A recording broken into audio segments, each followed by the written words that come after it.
forgot to hit auto live, so now I have to wait for it to do whatever it's saying so I can hit live.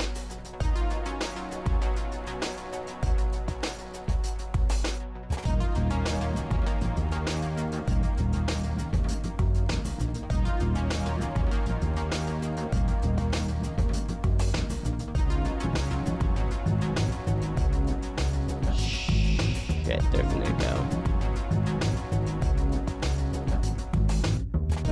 There it is.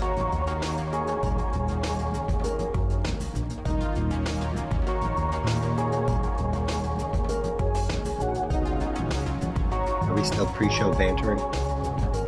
Yes, but we are live, so I'm about to hit the countdown.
Welcome back to the show. Thank you for joining us, everyone. We're back for another episode. On this show, we like to ask, what's this game? This game is The Outer Worlds. Thank you for joining us again, Dillon. I'm Annie, your host, and on this show, we like to rant, rave, and ramble about games that we like, and occasionally games that we don't like. But for this episode, we have Sperg joining us back. Thank you, Sperg. How are you doing today? Pretty good. I'm very happy to discuss The Outer Worlds.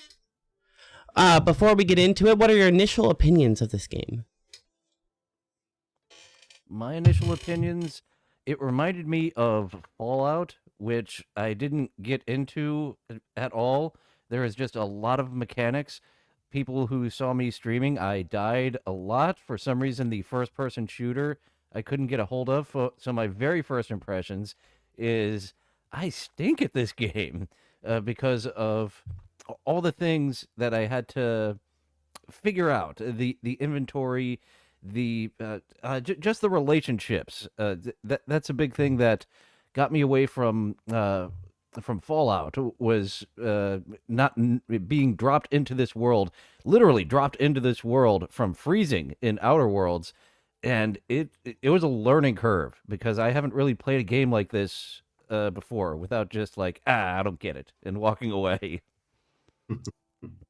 I will agree with you. The game is a little bit hard at the beginning, especially because I was playing on the harder difficulty. The game is a little bit unforgiving with its difficulty until you get some decent guns, decent armor, and at least the ability to dodge forward with like 20 dodge, because movement in that game is really important to being able to dodge gunfire. So I agree with it. It's a little bit tough at the beginning. I needed my 100%. hand held. Thank goodness Sperg was in my chat a couple of times to hold my hand. I've given high points in other games we've talked about for very good tutorials. This, you're on your own for a lot of the tutorial and trial and error. So it reminded me of oh yeah, this is why I didn't get far in Fallout, but all people say it's great, so I had to power through that first section, which I didn't power through on other games like it, to figure out what's going on here in the Outer Worlds. Definitely. The Outer Worlds, like you said, is pretty much just Fallout in space, but as soon as you kind of hit the ground, there's a couple of tooltips that'll give you, but after that, it's like, all right, we're done holding your hand. You know how to play the game, right? And it's like, oh, no, not really. I've never seen that before. I don't know what this does. I don't know what that enemy's going to do. And unless you're abusing the quick save feature, the game can be punishing with its like its actual auto saves. I feel like the game should always save after combat, and it usually doesn't, and that can be really annoying if you clear one camp of marauders and then you go to the next one and get killed by the head marauder after clearing all of his minions, and then you have to go back all the way to the town that you left from 5 minutes ago instead of just like one camp ago. So unless you're just constantly saving, the game can be a little unforgiving in that aspect. But Tommy, sorry, Spergsnake, what were your experiences? What was your experience on this game? What was your like initial opinions?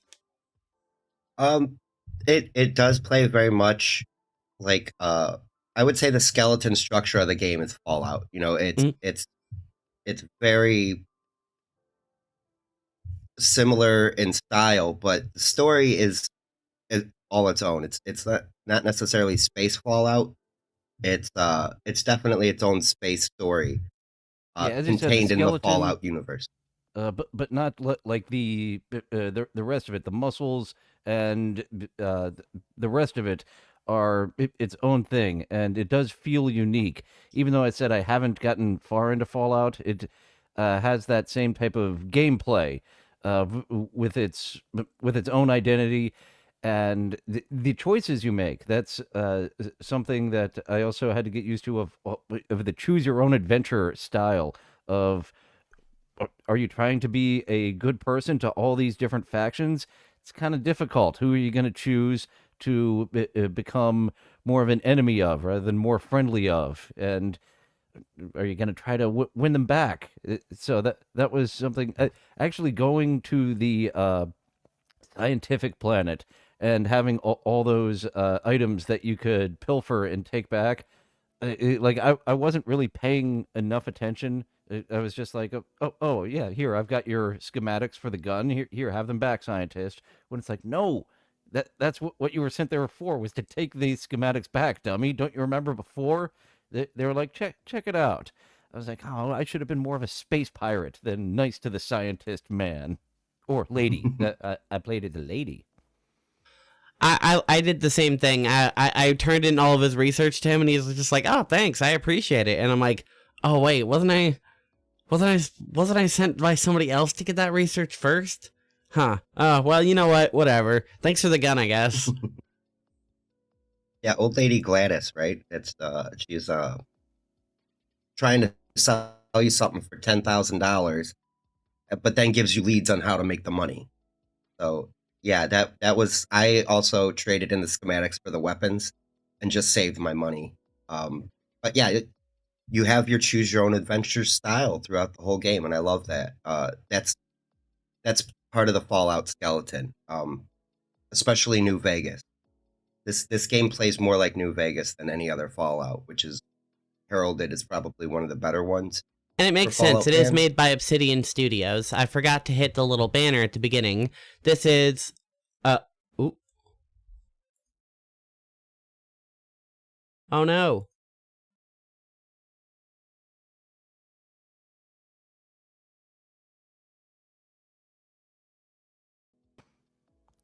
Well, looks like we... Oh, I had that weird issue. Annie. I had that weird issue that Tukey just had on his stream where he hit like a button in StreamYard and then it just popped him out of his thing. It just, on the screen that's capturing StreamYard, it said like, please try again, hit refresh page. And I had to like join the studio again. Very, very weird. And now unfortunately I have to get the stupid thing back off the screen. But hey, you know, now you can see the little method in real time, people. So anyway, the story of the game, I guess the like overall lore of the game is similar to Fallout, where it diverts it after one particular event in the past. So I don't know exactly which president it is, but one president was supposed to be assassinated, didn't get assassinated, so he stayed in office, and because of that, a different president didn't get elected to replace him, and that president didn't put in some law to dissolve like monopolies and mega corporations. So fast forward a bunch of years, and basically all of humanity is run by corporations, sort of in the style of like Borderlands, which I think is a like a really cool touch. And as you mentioned, it is most similar to New Vegas because it is made by Obsidian Studios. So it is made by the same people who actually made New Vegas. So that's why it has such a similar feel.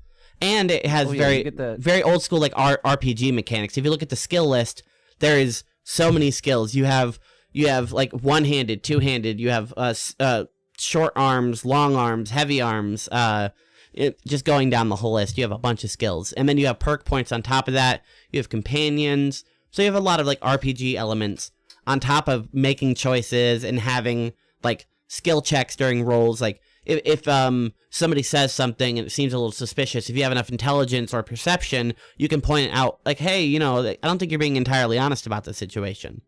And something I do like is it'll like at least show you that was an option. You just didn't have enough skill for it. So you can have the option to load your previous save and go back and try it again. Or in your next playthrough, just remember, okay, I got to be a little bit smarter. I got to have more engineering or etc. And maybe not have the drug addiction flaw. That one brings down stats much more than I was expecting. That was fun when it started popping up of like, hey, you can get a perk, but you also got a flaw if you accept this flaw. And drug addiction was the very first one that popped up. So I was like, yeah, sure. We're playing around with this flaw mechanic. On another playthrough, I think I'm not going to include the drug addiction flaw if they offer it to me because of how much I think persuasion. My persuasion's pretty good because the companions, I chose the perk that they up my persuasion. But the drug addiction, until you hit that health, whatever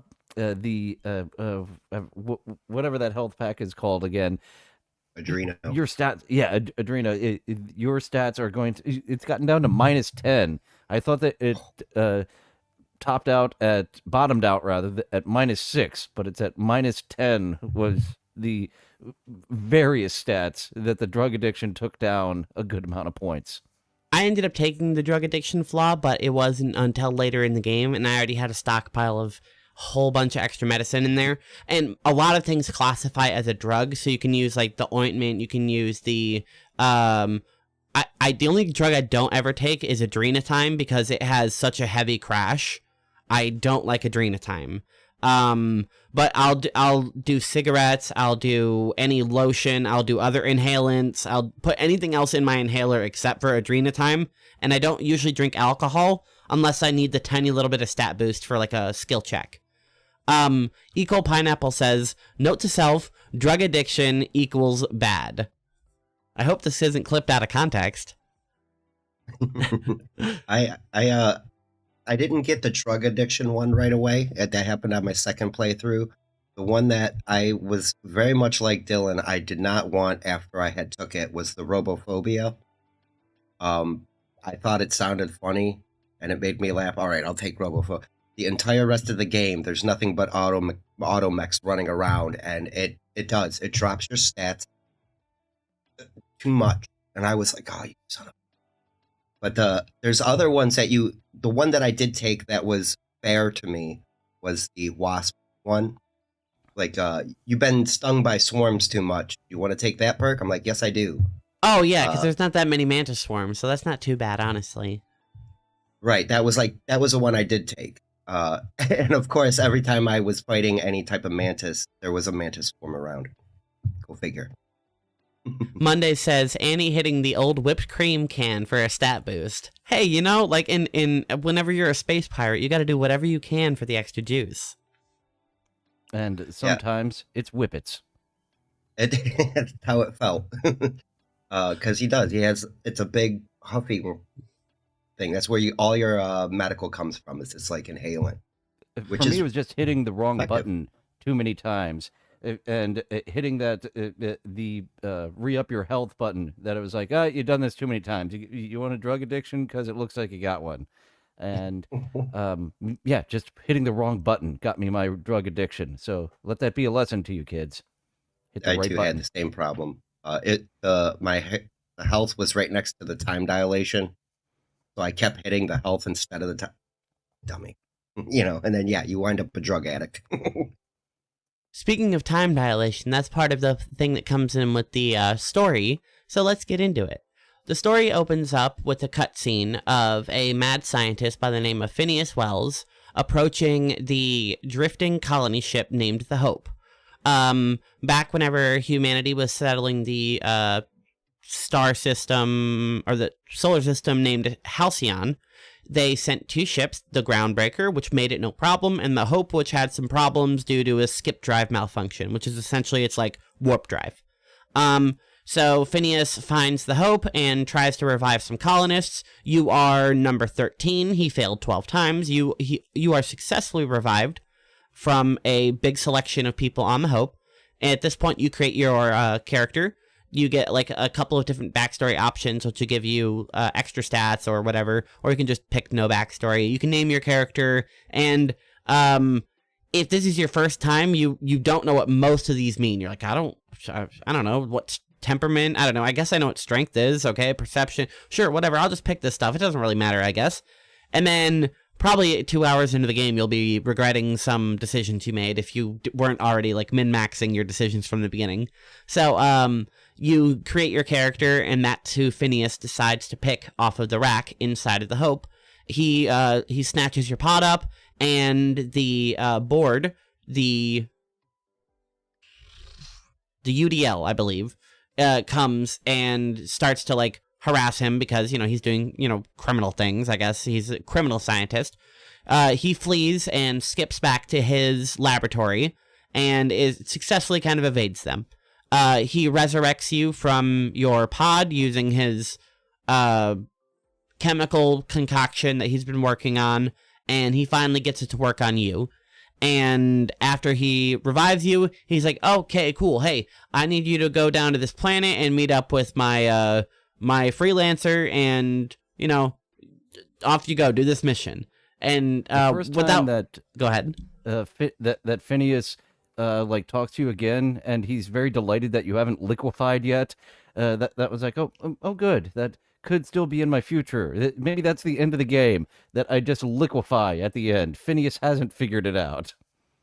Right, he just delayed it, yeah. There's some pretty nasty text logs depicting like the liquefaction process of people on the Hope and in Phineas's lab. So if you're like a text reader, this game has plenty of cool text to read. For the most part, I skipped it unless it was something that I was interested in. Whenever I was digging through people's emails, I'm just like, click, click, click, click, click, click, click, just read all of them so I can get them marked as read. But I'm like, I generally don't care about these emails. Yeah, in case there's a side quest within there, you just click on them all, and it'll be like, oh, you read it, so you know about this side quest now. Or a password, or door code, or something, or yeah. I plan to be devious if I ever make a video game, because, like you said, you can just click through them and it'll automatically add the side quests for you. I suspect that there is other things that are hidden that if you actually take the time to read, you might find some other hidden locations that don't pop up. I really did enjoy a lot of the stuff that I read. But yeah, further down the line, as I'm getting more into the game, it's like, I don't care. Because some of it is just banter back and forth between employees. But some of it is very revealing and like you mentioned, corporations are running things, and they don't have anyone else's best interest except for their own. And it reflects in the emails a lot. The corporations are fake too. It's not like in Borderlands, which I mentioned and compared it to, where all the companies are basically just like, nah, fuck you, we hate you, here's our slogan, buy our stuff or kill yourself. In the Outer Worlds, everyone has a jingle, has a slogan, has a mascot, tries to pep you up, give you drugs, make you happy, because everything in the colony is slowly going to shit. And you find that out not too long after you are woken up. In fact, things start going wrong immediately. After Phineas sends you off, he drops you out of his ship onto the planet nearby called Terra 2 from his orbital laboratory. you fall to the planet where his freelancer has set up a tracking beacon, and because his freelancer is some sort of super idiot, forgot to plant the tracking beacon. Instead, it just held it, and we drop on top of his head, instantly killing Alex Hawthorne. So he's dead, and now we have no one to guide us except for this crazy scientist man who presumably doesn't have much combat experience. So we're on our own now. And as soon as you land, the place is gorgeous. Honestly, there's gorgeous vistas that you see the rings of the planet. You can see tons of pretty wildlife. Well, not wildlife, but you can see tons of pretty like flora. And there's nice terrain everywhere. There's cool shaped rocks and mountains. Going just right down the pathway, you find some marauders, and those are basically your typical bandits or raiders or just your mindless human enemies in the game. You fight other human factions, but for the most part, marauders are just brr kill.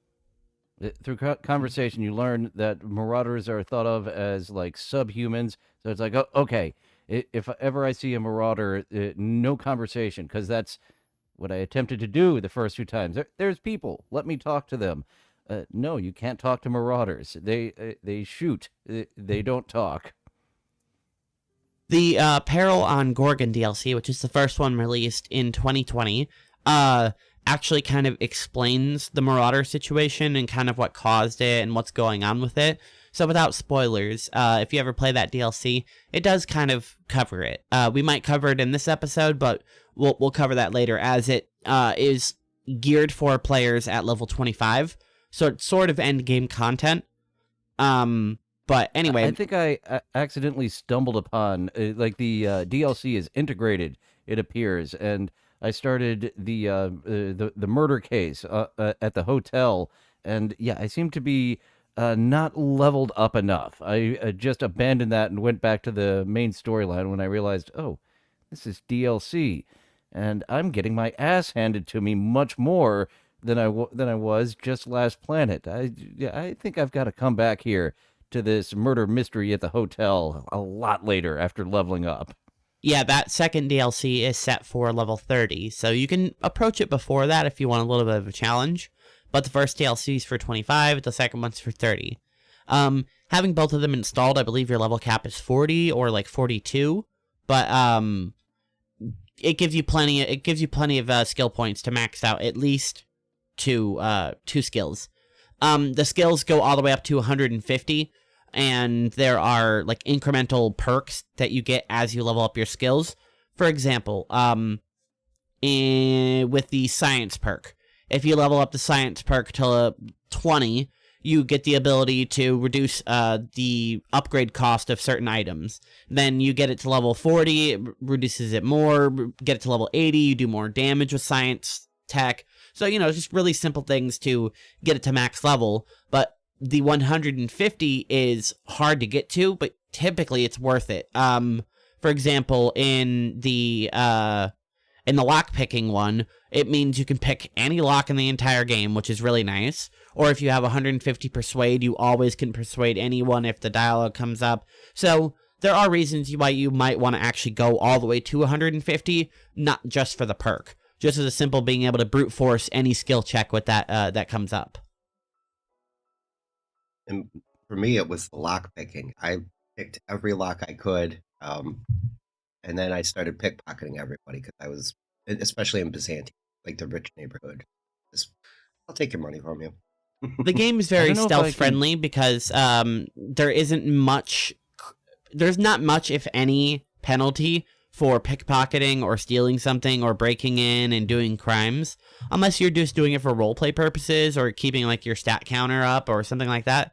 Even if somebody catches you the first time, they'll generally be like, hey, what are you doing? And you have 4 options to get rid of them. You can persuade, you can intimidate, you can lie, or you can just bribe them. So you have 4, even if you're like not built for any of those, you can just bribe your way out of it. So the first time, at least. The second time, they'll usually initiate combat with you. But as long as you're out of line of sight or just right behind their head, there's no penalty for being a thief in the game, so you might as well. I don't know if I got the pickpocket perk yet, or at least I hadn't found that I had the pickpocket ability at this point. It's all right. It's kind of I'm on the fence whether it's worth it or not, because it seems that you can pickpocket people, but if it's a named character and you can kill them for a special weapon, you can't pickpocket the special weapon in some cases.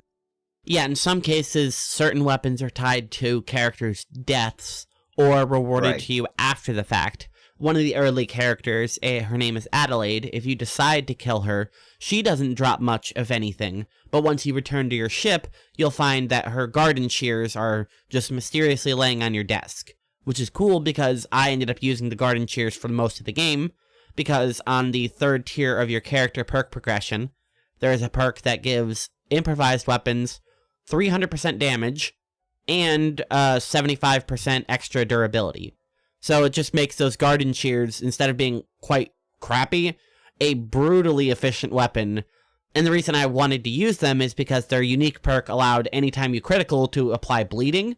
So if I didn't kill them with just the critical strikes alone, they would die from damage over time. So they ended up being a melee weapon that I really ended up liking.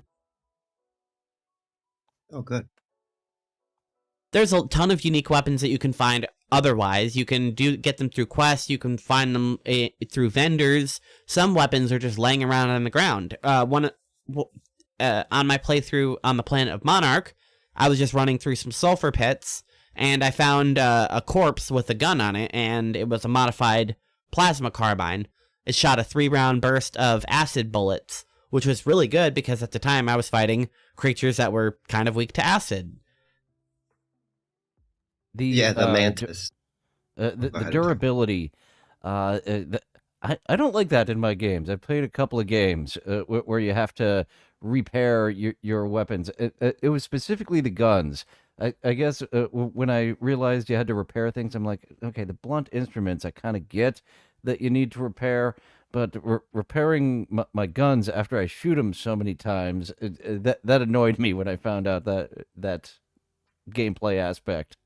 Right, why are my guns breaking? Like, maybe some wear and tear, maybe they need to get cleaned, but why can't I do that by performing, like, a long rest, or, like, next to the upgrade bench, there's, like, the cleaning bench, and then you just hold E for 30 seconds, or hold your interact for 30 seconds, and then clean all your guns. I don't know, for a game that has, like, a lot of RPG elements, your gun's just breaking from shooting, especially if they're, like, a laser weapon. Like, why are these guns that aren't made by Spacer's Choice? Because Spacer's Choice is basically the Halcyon's Walmart. Their slogan is literally it's not the best choice, it's Spacer's Choice. So they are implying that, yeah, it's the substandard choice. It's the bargain bin option. Yeah, it might be refurbished. It might be salvage tech. But hey, it works. And it'll probably keep you alive. Yeah, it seems like a lot of the products in Halcyon are designed to just barely make standards. The old company store. You buy it from the company store, and then you're going to buy it from the company store again because it's not going to last you. Exactly. And I think there's brand loyalty going on throughout Halcyon. Like, tons. The corporations do espionage on each other, which is also fun. I agree with Dillon wholeheartedly. Monday weapon says degradation. Durability in games makes sense in survival or resource management games, but it's just a grind for RPGs and shooters. And I agree with that entirely. Like, maybe your armor should degrade, because you're taking bullets, and after time, it's only gonna be able to absorb so many bullets because it's got holes in it, or if you've been hit with energy rounds, I guess it makes sense for the armor. But, like, my legendary gun that's, like, top of the line, mythical, like, why can I only shoot, like, 100 bullets with it before it loses damage? It just feels a little... Yeah, no, I specifically... Oh, go ahead, Dillon. I'm sorry. It doesn't feel like it belongs in the world. As Monday said, in survival games, it feels like it belongs in the world more. With the RPG games, it feels like a gameplay mechanic rather than being part of the world. Right. It's a artificial difficulty put into the game in a way. You have the option of repairing them in 2 ways, at least, which I guess is kind of nice. You can go to most vendors and you can pay them to fix it. Or if you have the engineering skill, you can just repair items on the go by using weapon parts or armor parts respectively. And there isn't enough engineering there seems to be no real way to like limit or reduce how many armor parts or weapon parts a repair costs. Especially if you're on the go and you're not using it at the bench, you'll like, oh, I need to repair my sniper rifle. And it'll be, oh, it costs 47 weapon parts to repair it right now. I'm like, so I have to dismantle half the crap in my inventory just to get the weapon parts. Right. Even if you have the upgraded thing to like salvage more parts, you're only getting mods, which doesn't help you with the actual weapon parts. So it just turns into a chore at the end of the day. Instead of running around with cool guns and experiencing them, you constantly have to switch and juggle them because you've run out of durability and you don't want to fast travel, or you can't fast travel if you're on the harder difficulty, and you don't have time to repair these weapons. So it's just, yeah, as I mentioned, it's just a chore. Another gameplay mechanic that makes sense but did annoy me was encumbered. You mentioned the fast travel, and until I got the perk that my companions can carry more weight, I was getting encumbered very often. Even after dropping stuff off in the locker in my ship, I was like, okay, a bunch of this armor and stuff, I don't need to drop it off in the locker. And after going through the area, picking up things, because you got to pick up everything. It might have a use. Especially when it's outlined in a nice little blue hue. It's like, oh, hey, come grab me. I love the perk where the blue hue showed up much more prominently, much more quicker when you're farther away.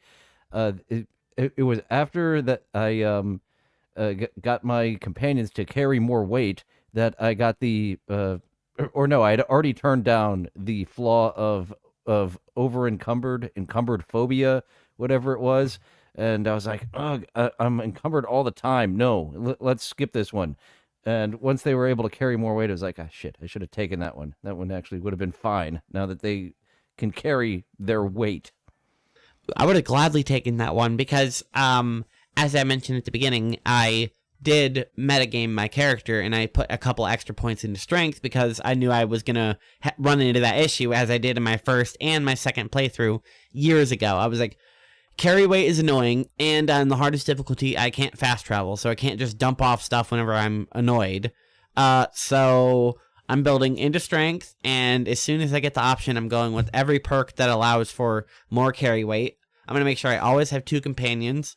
I thought about taking the fast travel while encumbered, just so I could fast travel back to my ship, but I was like, never mind, it's fine. I don't want to waste that extra perk. If they would have given me the encumbered phobia, I would have taken that one. I would have just been like, okay, anytime I'm encumbered, I'll just fast travel back to the ship. Right. No, that makes sense. And the encumbered is it makes your character feel so sluggish. You go from like moving around and bopping around to like, oh god, this is just so heavy.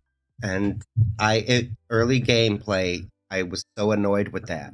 Like, that, and like we were saying with the weapon degradation, I'd get encumbered, and like every 2 clips, my one gun would just be, oh, you need to repair this rifle again. I'm like, I only took out a camp of marauders, and by the end of that, it was, and I was just so angry with that. Well, not really, but gameplay wise, I'm just like, oh, this again.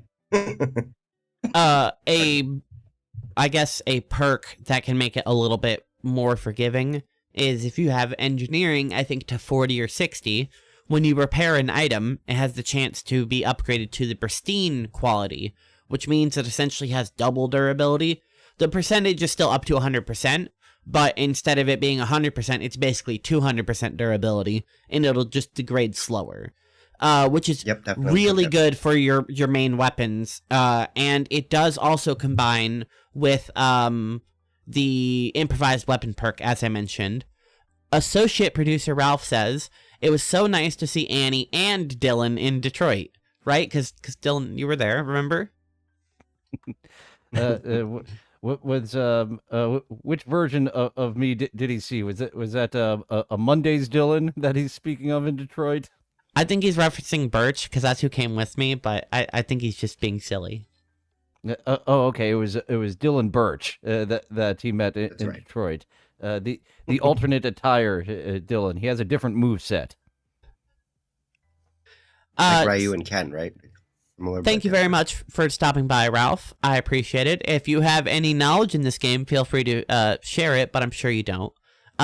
Moving on with the story, after you clear your first couple Marauder camps, you're going to come across a Spacer's Choice guy who's hurt in some sort of scuffle that he had. You can kind of ignore him or talk to him to get his gun or patch him up and make him feel better. Either way, once you leave his cave, you can come across another 2 Spacer's Choice officers who you can either help or ignore them. The game has a lot of choice after this point. You can immediately just skip them. There's a huge ship right in front of you that you can decide to approach, or you can just, okay, I'm going to just walk that way instead. At this point, the game's kind of totally open to you, and you can do whatever you want. But if you're following the intended tutorial path, you'll likely walk up to those 2 guys, and they'll ask you for help, and you'll agree to help them. You'll clear the Marauders in front of the ship, and you'll jump on the ship, at which point you will meet the ship's AI, which is named Ada, which is the automechanical digital astronavigator. I believe that's what that's what Ada stands for. I didn't get the acronym. She was just Ada to me. Yeah, I think it's in one of Hawthorne's logs. I'm not sure. But I did see it in a video recently, so that's where I at least know the name from. I probably got the acronym wrong even then. And that's where you start stealing an identity, or have the option to steal the identity of Hawthorne, because I'm a nobody. Hawthorne is somebody. Let's go around, say we're Captain Hawthorne on this planet. Did you decide to pretend to be Alex Hawthorne, or did you just go with whatever you named your character? The first planet, Terra 2, I decided to go with Hawthorne the entire time. Once we got to the Groundbreaker, I introduced myself. Didn't give a name. There was an option. I'm Zhao Ping, the name I chose. I'm Captain Hawthorne, or I'm the captain. And then through dialogue, they revealed, oh, Hawthorne's not the captain anymore. It's like, oh, they know Hawthorne here on the Groundbreaker. Let's not steal his identity on the Groundbreaker. Let's introduce as our actual name here in this setting. Yeah, I was worried of running into somebody who's going to be like, no, I've met that guy. I know what he looks like. But no, it's fine. Yeah. I've had extensive plastic surgery. I ran into a few people that knew Hawthorne on the Groundbreaker. So once I had that little Iggy that someone knew who he was here, let's no longer steal his identity. That was okay on Terra 2, but not on the Groundbreaker. Right. I think I gave my name right away. I didn't pretend to be Captain Hawthorne early on. For that reason, because I was already suspicious that somebody's gonna be like, hey, not you. And, of course the cops come down and arrest you. That's what was in the back of my head. But I was watching you play, Dillon, and something I didn't take advantage of in my first gameplay was lying. There are good spots to lie in this game. It really does. If you play it like a real person, you get a lot of real gameplay. It's kind of nice. Yeah, lying also doesn't typically feel like too bad either. It's like, a little lie here, a little lie there. Somebody's like, did you complete the mission? And you're like, yeah, but I didn't find the schematics. So, right. I did find the lab. There were just no schematics. Especially with Gladys, because she's the one you can be like, oh, I unfound the things that I thought I... Yeah, 2-3 things in a row, you can tell Gladys, Yeah, I found it, and I don't have it anymore. Yeah, and she's like, "Oh, you poor dear with your slippery fingers." Like she just totally grandmas you the whole time and gives you candy. The third Ready time to I have told you her in that, her though, book club. the third time I go told her ahead. that, though, she made me pass a persuade check. She's like, "Did you really?" Basically, and I was like, yeah, that's really what happened. Don't make me do it." And this is my third playthrough, so I generally know the consequences of most decisions. So I just closed the door behind me, and after the conversation was over, I just had Parvati smash her hammer onto Gladys's head and wipe out her and everybody in the room. And I was just like, teaches you to just walk question me. I did not have I haven't taken full advantage of the companions doing my dirty work like that. That's funny. It's a great way to open a fight especially- because it's a sort of mini cutscene anytime they do one of their special moves. So enemies the companion, first of all, can't miss. As long as you target the enemy and hit the button, it will go through. And second of all, most of them put them in sort of a status effect, which will allow you to follow up really easily if you didn't kill them immediately. And I always choose Parvati's because hers is almost... I can't think of a single enemy in the game that it doesn't put in like a ragdoll state. So you just have Parvati open up a fight and just go bonk and go pew pew pew pew pew while they're on the ground. Yeah, I He's have not always taken advantage of the abilities of each of the companions. And Parvati, she has got a lot of people after her. There's the fake engineer on Terra 2. There's the real engineer on I just said it, the second base. So Junlei on the Groundbreaker. Yeah, the Groundbreaker. Parvati, she has got some people after her romantically. I was after her too, but she had want nothing to do with me. Yeah, no, she captain. don't want nothing to do with the captain. Yeah, it's great. You're my captain, not my lover. Damn. And she's so sweet. She's like you were saying, you use her to do your dirty work. She always apologizes. "Oh, I'm sorry." Like after murdering somebody. I didn't. Yeah, it's pretty hope great. You're okay.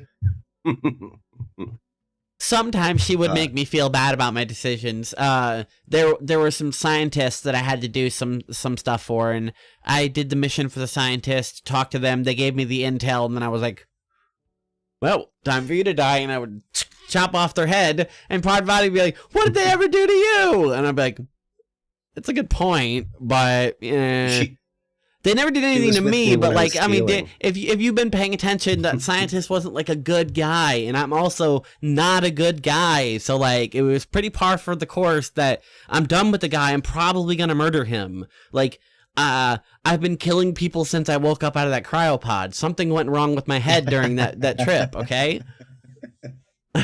I do like that. Like you can kill certain people and your companions just lose it. Ellie, later on, we'll probably talk more about her, but like you do her side quest to go meet her parents, and you can kill her parents right in front of her. "What are you doing? I thought you didn't like them. You said you didn't like your parents. What are you? I'm just doing you."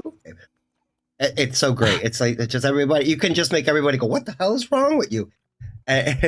Which is always fun if you just are. I just got to kill a few hours, and you want to jump in and act silly in the game. Parvati yelled at me for stealing. She was like, "Well, I guess if you need it." And I was like, "Why are you making me feel guilty? This is a video game. Stop that." Like I'm a space pirate. I'm a space captain. Like I'm a scoundrel. Like give me any other words. Like yeah, but like I don't need it. I want it, and that's why I took it. Once you pick up Ellie, the space pirate and medic, that does kind of push you towards the way of like, oh yeah, let's be space pirates. We can be very altruistic and good to some planets, and some people. We're space pirates. We're gonna take their treasure and sell it to Gladys. We've mentioned a couple of the crew, so let's get into how we meet them. After you take the, even if you don't take his identity, you take the credentials of Hawthorne, so now you're the pilot of the Unreliable, which is his spaceship. So you can get off-world if you want to, But unfortunately, it seems like while you were killing Alex Hawthorne accidentally, the Marauders took your power regulator. So now your ship can't actually get into orbit, and you need one from one of the 2 nearby communities. Edgewater, which is a community cannery town, which people just live and breathe the community of Saltuna. And then across the way, there's a bunch of deserters living in a greenhouse community run by Adelaide, and both of them have a power regulator. So you are tasked with acquiring one of them through however I guess you decide to do it. The game, as I mentioned, is very open, and as long as you don't care about your companion's relationship, there is no NPC in the game that you can't kill. You can't kill your companions once you hire them. They're technically immune to friendly fire unless you push them off a cliff and kill them, in which case they usually just get right back up unless you're on the hardest difficulty. So the only way to kill the companion characters is to never hire them and just kill them. So if you want to, that's how you do it. Just kill them before you hire them. So you can go in town, guns blazing, wipe out everyone in Edgewater and steal their power regulator. But if you have a conscience, you'll probably meet some of the people along the way, pick up a couple of quests, do a couple of people a favor, and eventually you'll get to the top of the cannery and meet Reed Thompson, who will task you with going to the deserters community and convincing them to rejoin them. It turns out that Adelaide was the Saltuna flavor expert, and it made Saltuna much more tolerable than its tuna-y taste, which we find out that Saltuna on this planet isn't even being canned by tuna. It's like mostly organic material and mushrooms. So, yeah, whatever. I guess that's good fish flavor is mushroom. So which of the 2 places did you guys go decide to get the regulator from? All right, you first, Dill. I took it from the greenhouse. I went to the power plant and gave it to Edgewater, and Adelaide was none too happy with me. I was actually surprised that I was able to leave Adelaide with some friendly statuses after that of talking to the town of Edgewater. I was like, well, she's never going to forgive me. Oh, that was quite simple, that conversation with Edgewater to get Adelaide to be like, okay, maybe we will go back to Edgewater after all. That's exactly what I did. I took the power regulator from geothermal plant and went back to Edgewater, talked to Reed, went back and talked to Adelaide and convinced her to go, or I convinced Reed to leave and then her to take his place. I forgot that was like the best resolution option is to make Reed step down. I decided to, once I stole their power core, they were all sitting around their campfire deciding kind of what to do next. And I just didn't really give them a chance to decide on anything. I walked upstairs and I just blew all of them apart with a grenade launcher. I killed basically the whole deserter community in a matter of seconds by systematically killing them with a grenade launcher. None of my companions seemed too put off by it, so I was like, okay, well, I guess that's the decision I made. I'm going to go tell Reed there's nobody to go back to work. Sorry, an accident happened. Yeah, a big accident in your case. DRWC says, I put all my points into charisma, and then I pay people to shoot for me. And then he just said, LOL, I told them hippies to get back to work. That was savage as fuck. That's right. And one of the things about the Saltuna canning factory, it's making the town sick. Like you said, they're putting stuff. I'm pretty sure they're also sticking sprat meat in there somewhere. There was inside the cannery. Sprat filler, It was basically the wood chipper, except they were throwing sprats in it. So there's all kinds of little, bells and whistles you can walk around and find. There's a lot of environmental storytelling, which I enjoy. But you just walk upon some skeletons in the middle of nowhere, and you can see that they were probably hunters and got mauled by a pack of raptidons or something like that. It's a lot of fun. Yeah, one of my favorite things in these type of games is like following a blood trail and figuring out like what exactly killed this guy. Why did he get so far away from whatever damaged him to where he ended? Did he take his own life? What did he have on him? What was he running from? Are they still around? And yeah, there's a couple of people you see that are they're like leaned up against a wall with a pistol in their hand, and they're behind a locked door. They were just, I'm ending it. And in certain cases, you don't blame them. I think it was Parvati who saw a body and was like, "No, he didn't do this himself, did he?" Yeah, looks like he did. I like that your companions have like ambient dialogue as they're walking around and observing things as you walk into new areas. They'll also have dialogue with your other companion in the party, and while you're having like sort of like cutscene dialogue where you're actually talking to someone with text on the screen and options, sometimes your companions will chime in depending on the situation, giving their morals, their grievances, whatever. And if you end up liking these characters, you can end up respecting their opinions, and sometimes they'll say something that'll be like, I actually didn't think about that. Yeah, okay, that's a good point. Okay. Damn you, Parvati, being so charming. Exactly. And Vicar Max, because we were talking about companions, that's the second one you meet, is the Vicar, and he really does go through a huge character arc. He starts out as one thing and winds up as ultimately like a completely different guy. Yeah, it's really interesting. You meet both of them in the town of Edgewater. You meet Parvati at the top once you first meet Reed Thompson, and Vicar Max is in the local church in Edgewater, giving sermons and advice to people nearby. Both of them have little personal quests, and you can easily recruit them on your crew as long as you make sure to go talk to them. Just changing his outfit, it looks like he's in very respectable, like religious type clothing, and then switching him to some heavy armor. It's like, okay, you're no longer working for God. You're working for me. Yeah. You are a soldier now, not a soldier of the Lord. And that's the thing. And his special is that too. He's like, "Don't make a man of the cloth angry," and he like whips out his gun and just starts blasting. It's great. It's probably my maybe second or third favorite companion.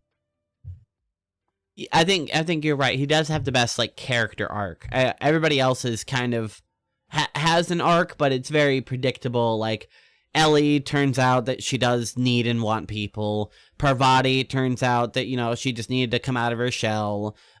Sam is a robot, so he doesn't have much of a character arc. Felix, he just needed somebody to guide him and respect him to get him out of trouble.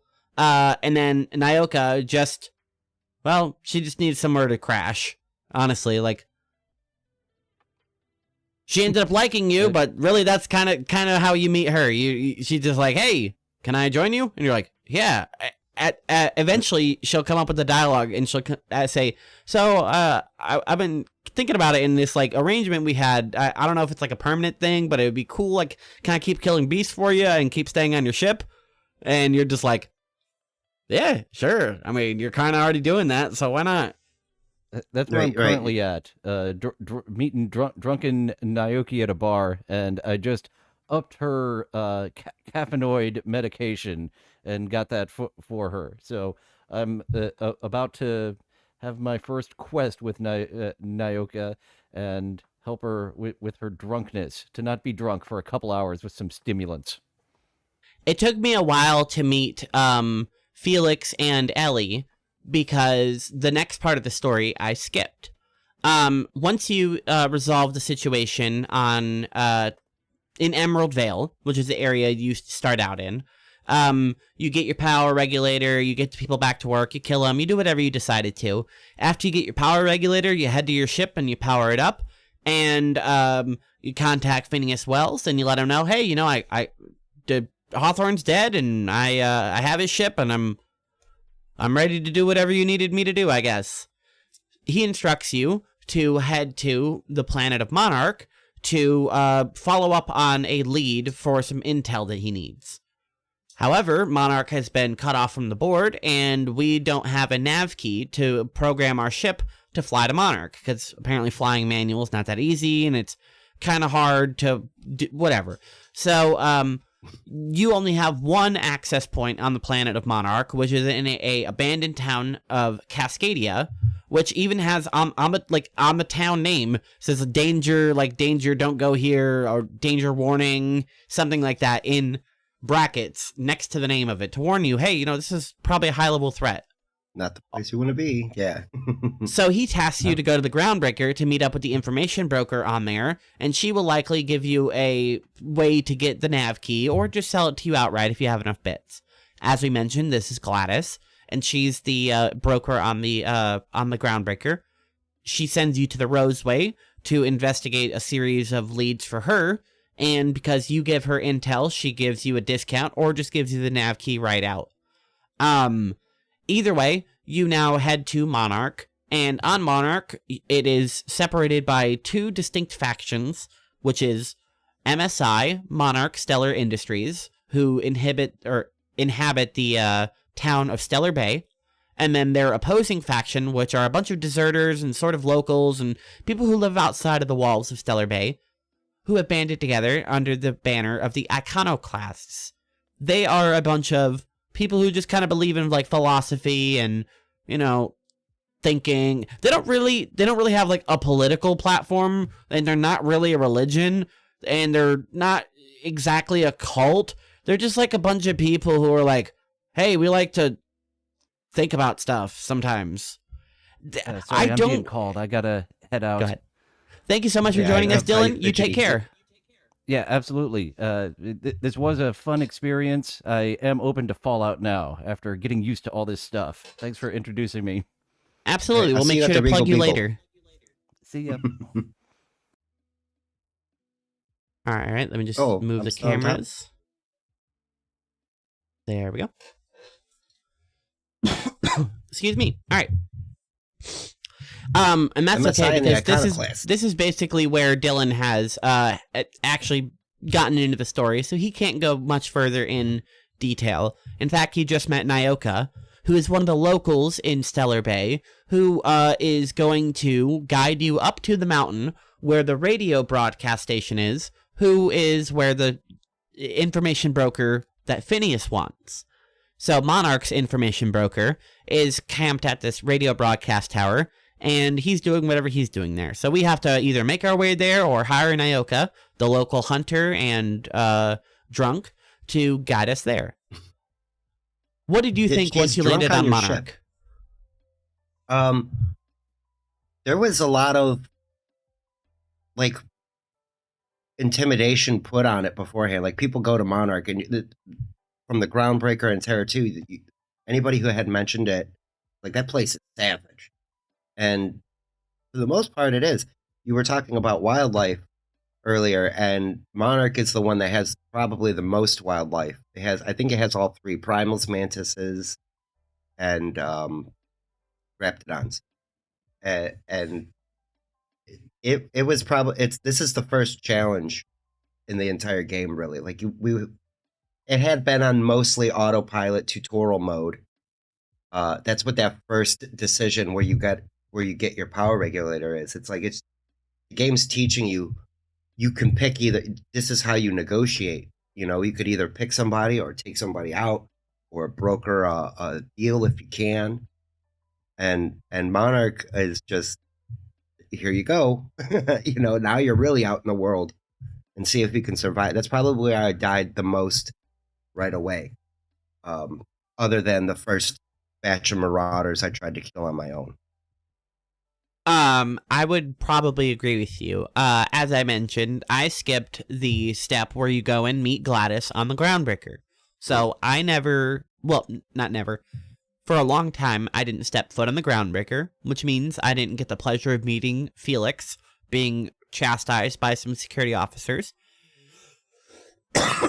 Excuse me.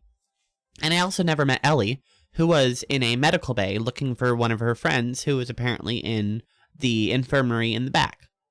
I also never met the current board representative on the Groundbreaker, who had the name Udam, I believe. By the time I got there, he had already been replaced, and things on the Groundbreaker had already kind of settled down. Things, however, were already literally heating up because the engine was having some issues, so I did have to solve that once I got there. However, I did skip going to the Groundbreaker to meet Gladys at the beginning, and I just went to the dangerous route of landing at Cascadia. Cascadia, as it mentions, it is very dangerous. As soon as you land, you're on the landing platform. It's kind of safe, except for it looks like it's a rundown little corporate town. You got bullet holes, plasma markings, vending machines are knocked down, and then if you look over the edge of the landing pad, it is packed with Raptidons everywhere. In fact, there's 2 named, like, elite Raptidons right down there at the end of the staircase, waiting for you to just come down and greet them. So, if you don't decide to just run, and if you aren't nice and heavily leveled from your trip in Emerald Vale, this part is going to kick your ass. Yeah, and it definitely, I got my ass handed to me. It was the relentless challenge because the animals just lunge right at you. At least with some of the marauders, you got 1 or 2 that might try to pick you off from a distance, and maybe a melee guy. With the wildlife, they just attack nonstop. They are brutal. And they do so much damage with their lunge attacks too. They can almost one-shot your companions outright. They do so much damage to you. If they cripple you, the fight's over because then you can't dodge anymore.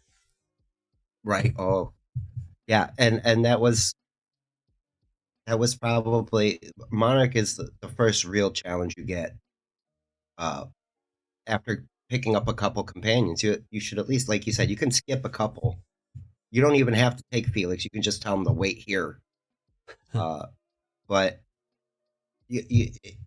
Noyuka has a lot of help with Monarch. She tells you can go this way or you can go that way. That way is going to get you killed. And she's right for the most part. This is where I probably built my character the most.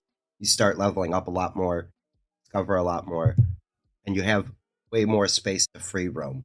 With Groundbreaker, it's what it is. You're on a ship. You have the limitation of the ship.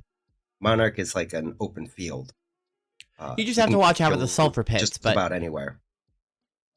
Yeah. Oh, yeah. Yeah. Oh, believe me. There's traps afoot. You can just. And I was watching Dillon play. You can just walk into trouble. You're not even paying attention. You're just walking around, and then all of a sudden you're like, "Oh, geez, like a pack of animals here," or like you were mentioning, there's outlaws and marauders still around on Monarch 2, and they usually have checkpoints. So here, if you take the road, you're dealing with heavy armed marauders, or if you take the less traveled path, something might jump out of the bushes and try to kill you. Yeah, Monarch is not forgiving at all. Once you get off Emerald Vale and onto Monarch, it really puts you to the test at all times. You got to be ready. You got to be ready to switch weapons. You got to be ready to dodge. Very important to dodge because most of the enemies there do sort of status effects, and you don't want to be hit by acid from a Raptidon, or you don't want to be hit with a plasma blast from a Mantisaur. So they are very threatening in all respects because they are just hyper-aggressive melee enemies, and if you don't have the raw firepower or the raw amount of ammo to just take them down, your only option is to sidestep, dodge, use your time dilation, which is an effect of your cryo resurrection. Nobody ever had been frozen as long as you have, and nobody had ever been successfully resurrected from a freezing using the method that Phineas did. So after that, you gained a sort of sensory extension in your brain. You can process things at a much faster rate, so time slows down for you. You don't literally alter time, but you do edit it for your perspective. Once you get a bunch of perks for it, it does seem like you do have a little bit more control over it, especially one of the abilities that allows you to move at normal speed for the first 5 seconds of your time stop, which for the enemies probably looks like you're turbo dashing or like, I don't know, like you probably have an after image or something, and how you do it, who knows? You just do because you have chrono powers now. Yeah, and you find out early on that you have it, and it's very useful. My first playthrough, I didn't use it as much. I needed it when I bumped it up to a harder level. Mm-hmm. It is very much, and you got to spec into it. Like if you don't play the rules of the game, like you're making it more difficult on you. If you don't find out what mantisaurs are weak to, you're going to just end up firing extra bullets into an enemy versus, knowing that corrosion works, or what's some of the other ones? Electroshock for some animals work better. And the plasma is burn. And that works on almost everything that is organic. And when it happens to Naoka, she screams very loud. Ah! It's like so dramatic. I'm like, just will you stop that? She likes to yell a lot. Her special move, she yells every time she uses it, and Yeah. I had her for a lot of fights, so she's just constantly yelling for me. He's very vocal. Monday says the ability is the Sandevistan from Cyberpunk. Yeah, it is sort of like that, but more specifically, it is Obsidian's version of VATS, except it's like an active version of it. You hit the button, and then if you have the upgrades into the skill, you have like weak point indicators. You have different body parts that you can hit to do different effects. You can see their level. You can see their weaknesses, their resistances. You can see their health. And the more you spec into it, the less like action points things cost. So it's basically this game's version of the VATS, except you can move around in it. It's not turn-based. Right. I feel like it's a mishmash of VATS and bullet time from like Max Payne, where you like hit a button and everything slows down. But like you mentioned, you can pick your shots better, and it will tell you can maim a guy, blind a guy, and then there's the execute. And if you're using a sniper rifle, or if you make a rifle like a sniper rifle, the execute is so fun because, like Fallout, they just explode. Like limbs come flying off from a chest shot. It's great. It just makes you feel, yeah, I did that. Same with critical hits. They do the same cinematic critical hit. If you hit it, they zoom in on the enemy and it's going, and the ragdoll physics are just like Fallout. That's fun. It makes it pleasurable to watch, and it makes you feel like you accomplished something. The game, for the most part, is a very like serious tonally, but sometimes it's just silly because of the way the engine is and the way the universe is. Like, it's presented to you very serious, but it's tonally kind of silly. Like a corpo world where, like, it's like, ooh, do this liquid caffeine, shoot it into your bones. It's good for you. Yeah, never sleep. Obey the corporations. Woo! Yeah. They're definitely it's like if Nike gave their factory workers cocaine. You know what I mean? Like, here, make more shoes. We love you guys. Here you go. And they're definitely helping you make every poor decision in your life that would definitely be beneficial to the bottom line of the corporation. People are just disposable cogs in this world. Yeah, it has a serious tone, but there's so much like little bits of goofiness that you can experience throughout all of it. You mentioned killing your companions by pushing them off a cliff. There's a spot where you're doing a little bit of, it's like an elevator shaft, and you jump to a couple platforms to get I think it's a science gun or something. But you can like nudge them off of you can take your character and slightly keep just nudging them, and they'll fall down the elevator shaft. And if you're not playing Supernova, they just get back up and stand at the bottom of the elevator shaft. So you leave the building. It's like, how'd you get out? Because they have to literally like teleport your companions back to you. Otherwise, they'd be trapped down an elevator shaft for the entire rest of the game. in the first DLC, I found a weapon sold by a guy, or no, it was just laying around. I don't know where it was exactly, but it's a unique shovel that if you use the sweep attack, it always, no matter what, will inflict a knockdown status on your target, including your companions. Nice.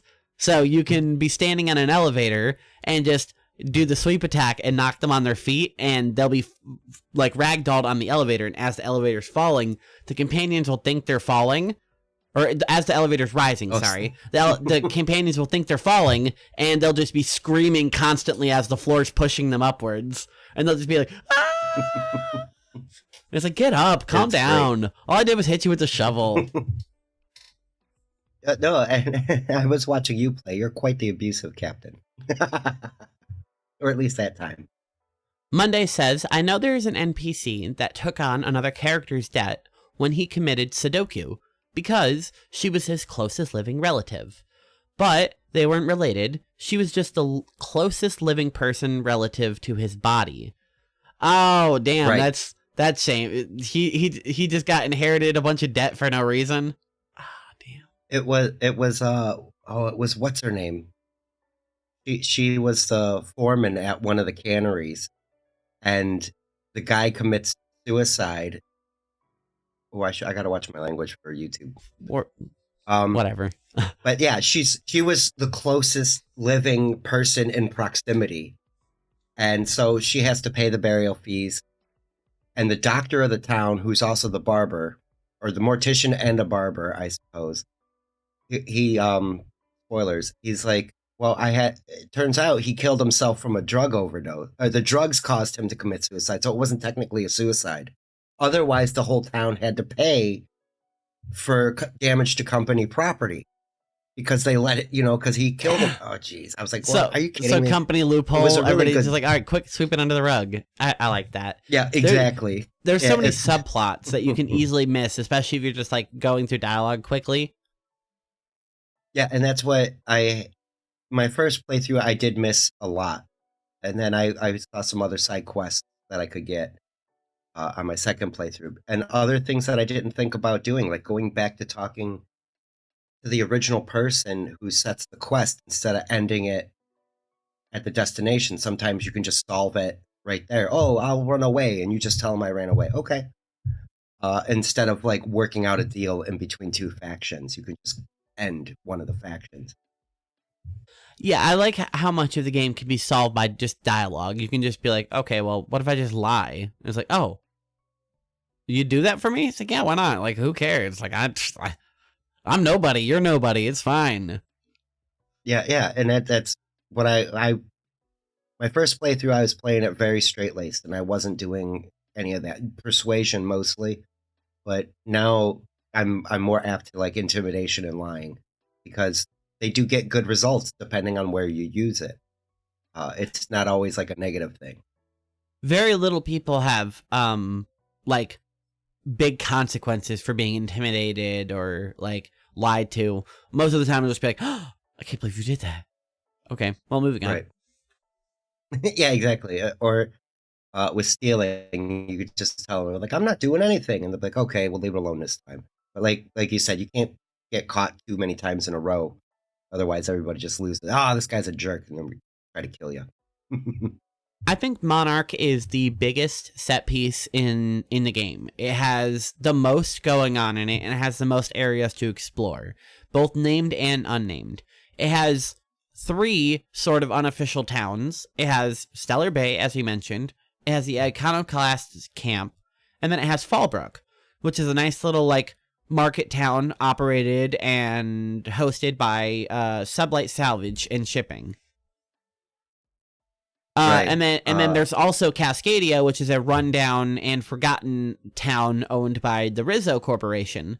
So there is so much to do and so much to explore on Monarch, especially if you have Nyoka, who is native to the planet. So she knows all about it. She grew up here. She knows this guy. She knows that. She knows where this is. So you would almost be doing yourself a disservice if you didn't hire her and play with her at least while you're on Monarch. She, like I think I mentioned a little bit ago, she offers directions too. She knows the planet. She tells you you can do this or that. There's one specific spot where you can take caves or go over or go straight up the hill, and she recommends the caves if you're not at a certain level. She's like, otherwise the other place is certain death. And yeah, this is probably, other than the one DLC, this is the biggest set piece. It's huge. You get to roam around. There's a canyon, plenty of side quests, and very dangerous. I really this was when I was on the Groundbreaker, you're kind of safe. When I was on Terra unless 2, you start a fight, generally Monarch, nothing that's going to really hurt you. The biggest threat on Terra 2 are the primals if you get too deep into their territory, really. They killed me right away on my first playthrough because there was like a crashed ship behind your ship, and I'm walking around, and then they just fucking clobbered me, man. And they're essentially just big space gorillas. So yeah, they whomp you, and they also have psychic powers. They can dig. They're kind of cracked for, you know, the wildlife creatures. Like the raptidons, they can spit acid and they're really fast. The mantisaurs, you know, they have like plasma powers, and there's a bunch of variation to them. But primals, they got physical powers and mind powers and mobility. Man, they're kind of cracked. Yeah, and they get iframes when they start digging. Like as soon as they start digging, even if you're shooting at them, it doesn't do anything. I was like, even if you're targeting them with your companion ability, like once they hit their iframe threshold, they're no longer even targetable. Right. Okay, so all right. I wasn't the only one experiencing that then. Yeah, because I thought I could get like Felix to kick them before they would dig, but no, can't. Nope. Okay. Yeah, and that's another fun thing about this game is that you can experiment with little mechanics like that, trying to figure things out.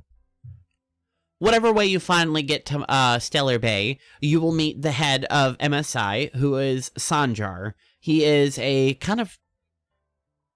he's a foolhardy guy. He means well, but he's kind of inept in not a, like if he was just like a manager or just like a regular employee, he'd be fine.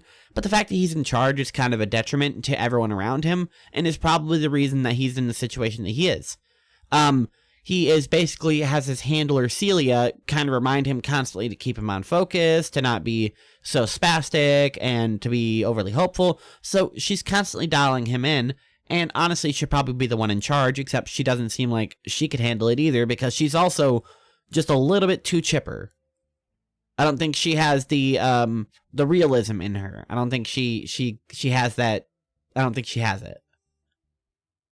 She's definitely hopeful and looking to help, and so is Sanjar. He, like you said, he gets ahead of himself, and they mention that like he's looking at the goal and not how you get there. And your character comes along and really helps him and the Iconoclasts out because they're at odds, and the whole solar system, this whole colony is dying, and it's either everybody for themselves or try to unite and keep it going. And Sanjay has he has high hopes of trying to get back in good graces with the board and using corporate money to help Halcyon survive. So it seems like you like them then. It seems like you're favorable for MSI. Both times on my playthroughs, I did the same thing. I should have probably did something different so I had more to talk about, but you eventually go talk to the Iconoclasts and start doing quests for them, and you find out who they are. And like you said, I think they call themselves philosophists, and they are the opposite of what Vicar Max is. He's all about law and order, and there's a great plan, whereas the Iconoclasts are about chaos and just let things be the way they are, just be. And it clashes with a lot of the way things already are, because corporate has rules, and the Iconoclasts kind of don't. They're about chaos. and anarchy, but not full blown. We're just burning shit to the ground and that kind of thing. It's live and let live, more or less. Yeah, they definitely don't seem like they have any real ill intentions. The biggest thing that they're doing that is inconveniencing people is constantly blasting their message in every form that you can. They'll come and send people to physically talk to you. They'll send flyers. They're hijacking the radio waves, which leads to sort of the problem that we are encountering. After we take Nyoka out of town, if you decide to, she's at the local bar. She will lead you up to Devil's Peak, where the broadcast station is. As Sperg Snake mentioned, you have a couple paths to get up the mountain. If you take the hard path, she'll even compliment you, being like, "Oh, you're a lot tougher than I thought you were." And once you make your way up to the mountain, you get inside the station and fight your way through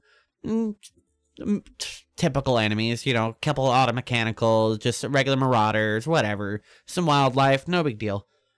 Once you get to the top, you meet the broker, and he immediately starts complaining about, hey, my broadcast network is being completely muddled by these two arguing, and I would really like you to solve this problem because I can't broadcast anything and intercept messages effectively if they're constantly just clogging the airwaves.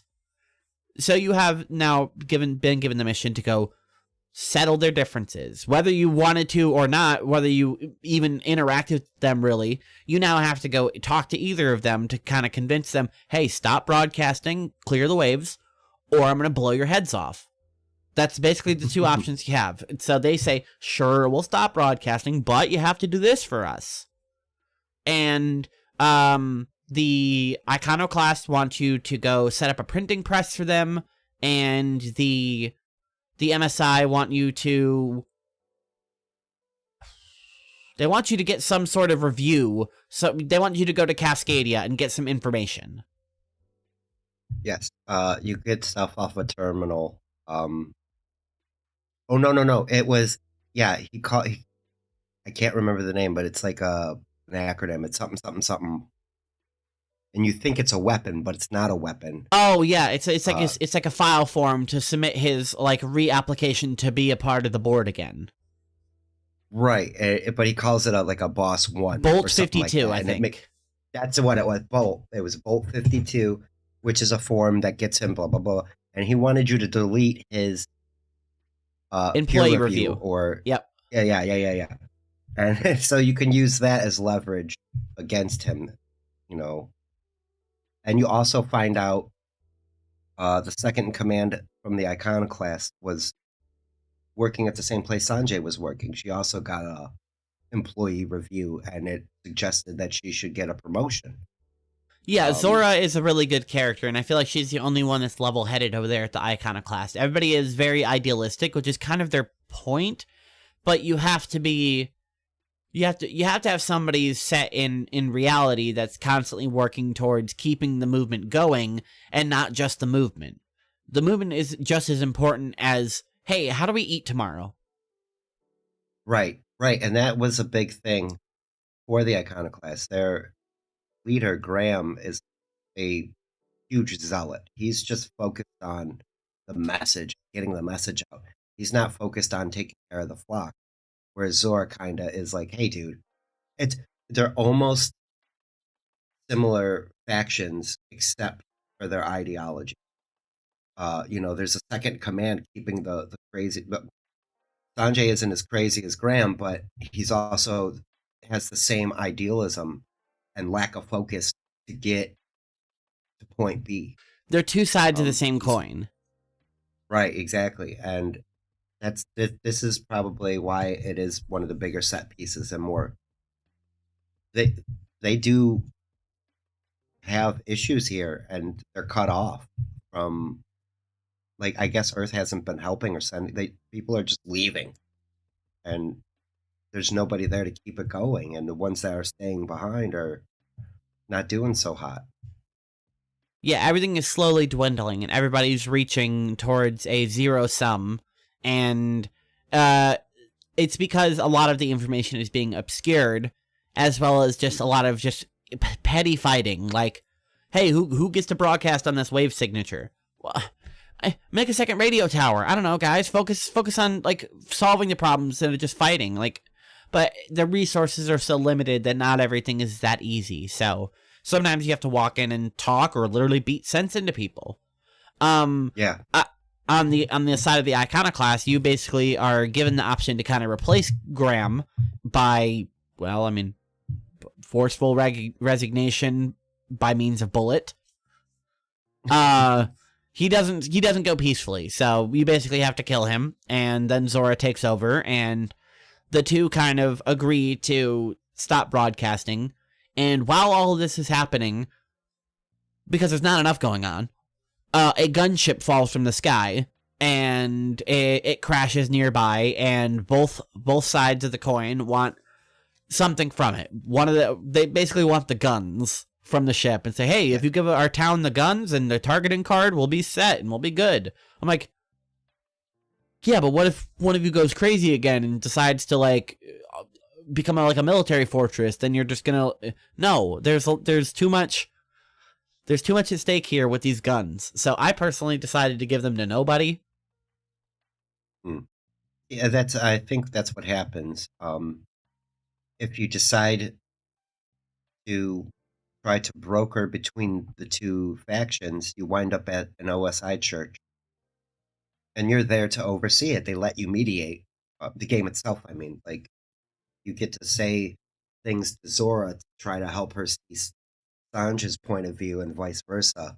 You know, you can't let Sanj be so idealistic and talk over her, you know. Would you tell me how this goes? Because once I walked into the church, in keeping with my playstyle, I saw an issue that I could solve through brute force and violence. So, anytime basically in the game where I saw like the leaders grouped together and I could end them both simultaneously, I was like, okay, well, both of you have caused me nothing but problems. You lied to me, you used me, you underpaid me, you overpaid me, so thank you for that. But either way, I'm gonna kill both of you. And that's what happened. I walked into the church. You have the iconoclast on one side, and you have Sanjar and his MSI people on the other side. And I saw both of them, and I was like, huh, all right, well, I'm getting rid of them. So I systematically killed everybody in the church. I double-checked the bodies, and it looked like Zora was still alive. So technically, she could rebuild and change the way the iconoclast is going, because I believe Graham was the one at the meeting. And on the other side, Sanjar's dead, so in theory, Celia could take over. Just quickly fast forwarding all the way to the credits. At the end of the game, it does tell me that no, both of those civilizations kind of faltered without a leader. They kind of succumbed to the wilderness. Whoops. So I gave them the bad ending. So what happens at the meeting? So you come in and you got Zora on one side and Sanjay on the other, and they start talking about melding factions, and Zora accuses Sanjay of knowing, because you find out stuff. I don't want to give too many stories. You find out things about Graham that, yeah, he does kind of need to be forcibly removed for certain reasons. Even though I tried to convince him a number of times, walk away, he won't. And Zora finds out he did something kind of. So yeah, and so Zora is yelling at Sanjay about things that Graham did, and he's like, "That doesn't sound like Graham. I wouldn't never let him do that, you know." And I didn't know. If I known, we would have been through this a lot sooner. And you calm her down and stop her from being emotional, and you get Sanjay to relent a little bit and let the iconoclast move in to Fallbrook. And Zora provides security to... Sorry, did you say move into Fallbrook? Did I say Stellar Fallbrook? Bay. I meant Stellar Bay. Okay, yeah, gotcha. I'm cool. sorry. No worries. I just wanted to double check because I didn't do this. So yeah, it's so basically it's like getting the iconoclasts out of their camp and into Stellar Bay.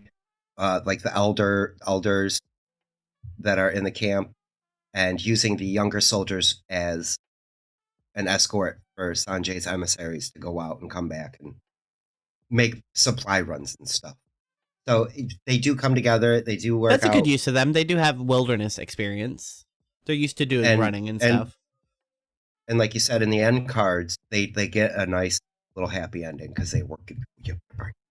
You know, and like I said, I was trying to play the game the right way, the first playthrough, like and true see heroism. if I can get. Yeah, Gotcha, and that's okay. kind of the first run was more or less trying to figure out the game, and the second run was speccing into the character better, and my third one is pretty much what you're describing. I'm just going to go brute force on everybody. Get the way I want. Whatever situation I want to get into, I'll get into. Yeah. Right. Because you do have options.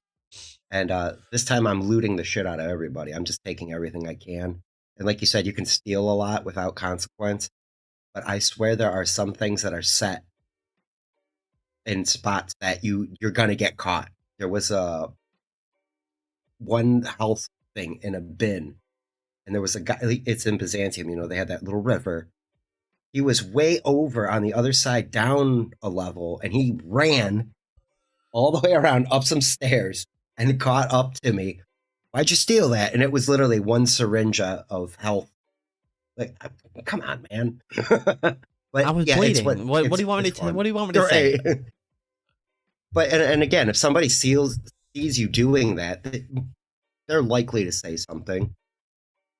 In real life, hey, dude, don't be stealing candy from the grocery store. What's wrong with you? I'm not doing that, and then run away.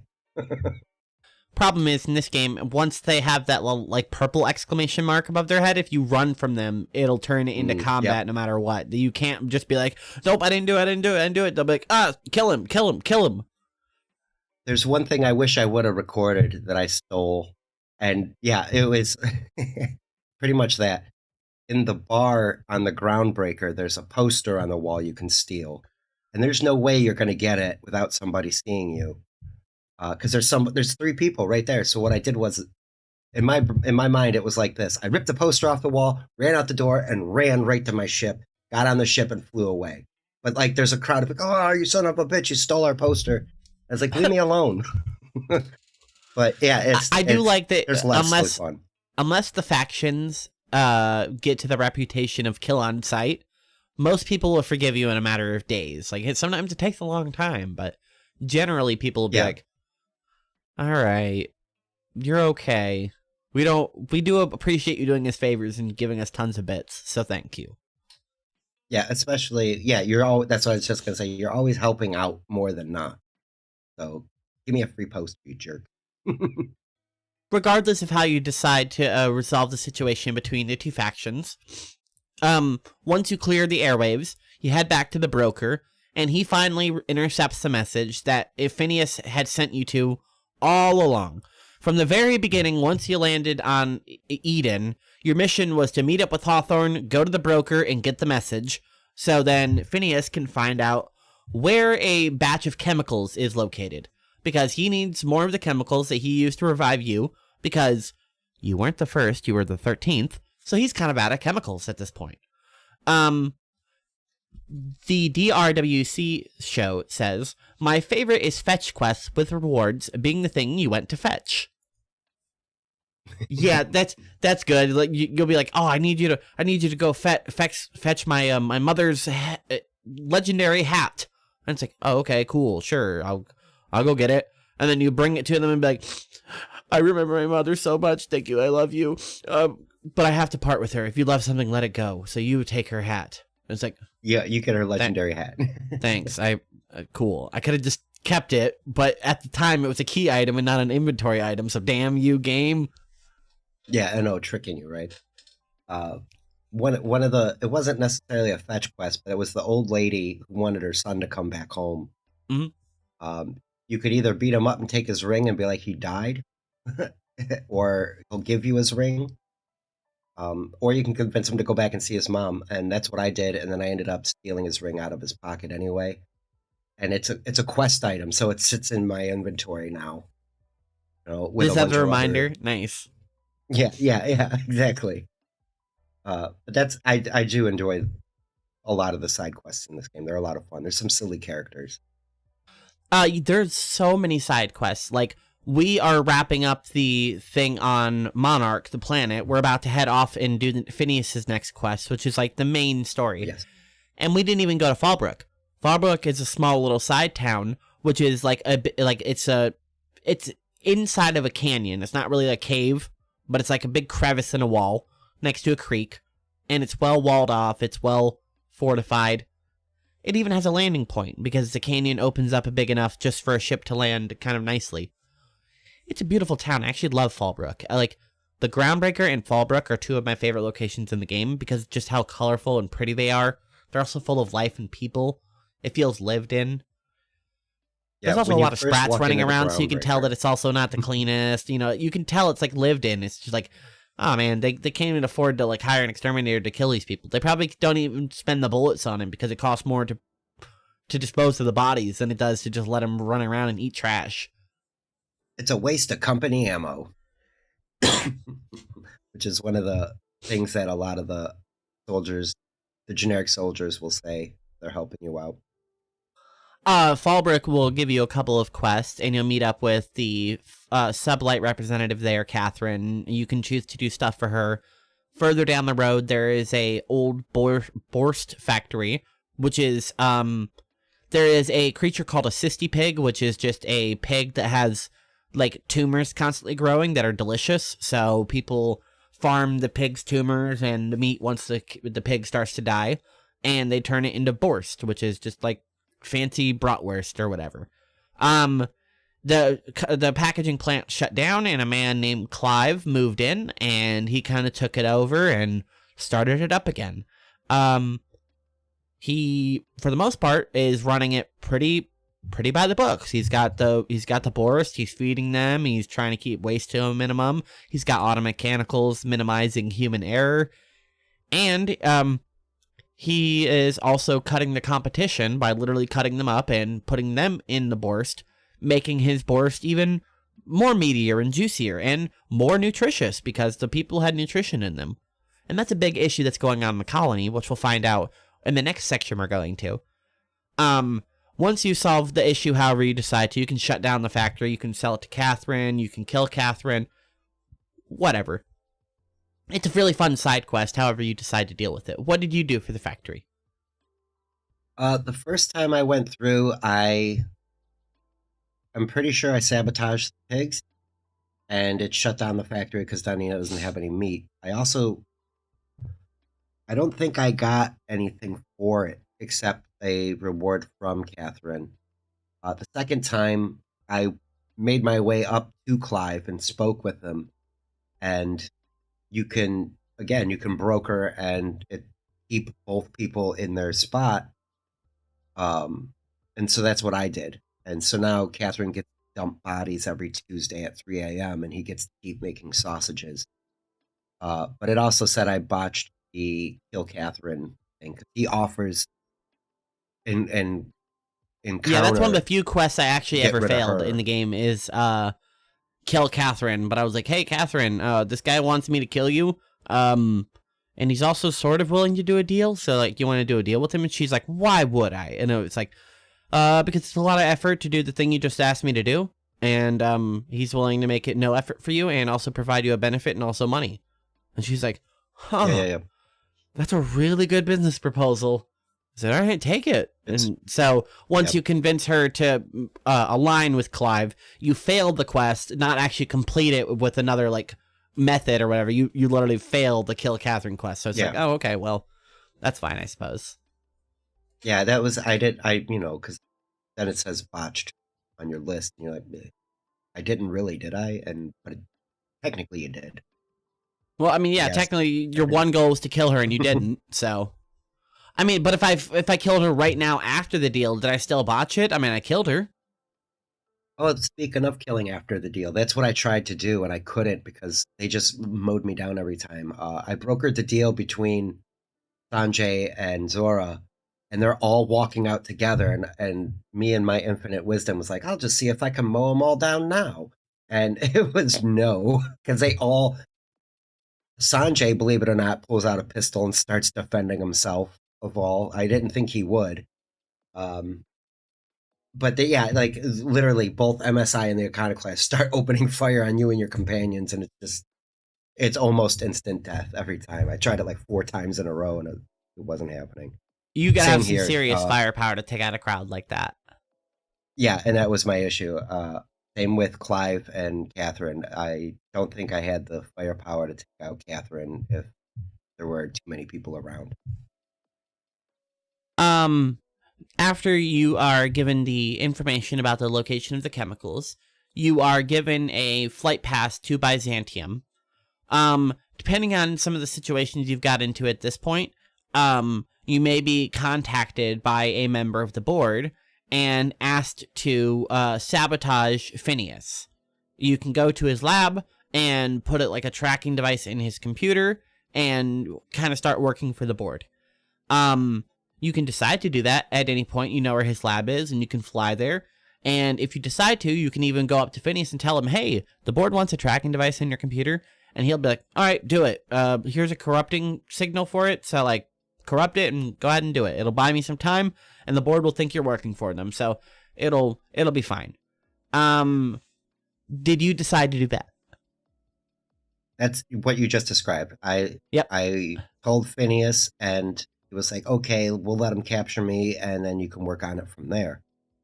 And really, I was upset a little bit because I didn't want him to get captured, but at the same time, the board is coming after him. Throughout the whole game, you see Phineas's wanted poster plastered throughout the entire solar system. It's not a matter of if, it's a matter of when. Right. And so you could either betray him wholeheartedly and give up his position, or like you said, you could tell him, try to work out a plan with him.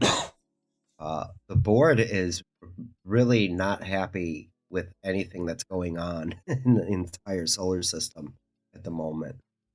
And the adjudicator, is that what the adjutant? The adjutant, Sophia. Is that what it is? Right. She is hard as nails, that one. I really liked her character. I would not let her run my country. She's very much kind of... Once my course ran with her, I made sure to execute her. I was like, I'm not against the board entirely, but I really don't like you. Her character is very unlikable, and I want to do a board run just to see if I can curry favor with her and what happens if you go down that line. My very first playthrough years ago, I earned favor with her before I was given the landing zone for like where you actually land in Byzantium. So I was invited to her personal landing pad to come to Byzantium the first time before I landed at the other landing pad. This playthrough, years later, I landed at the original way because, you know, Phineas gives you the pass and you go to Byzantium right in their like one of the loading bays, you know, just regular old cargo area. You land your ship and walk through. You're supposed to meet up with Phineas's agent, who has like a code name, and she's supposed to give you intel about where the information is stored and where you're supposed to go. For the most part, I kind of was just a very solo and stoic person, except for whenever actually in dialogue with people. So I saw the person waiting for me, and I just walked up behind them, pickpocketed them, stole the intel from them, and I just left. Never interacted with them. It just changed my objective to the next mission. It says, go. Oh, you need to go find Minister Clark.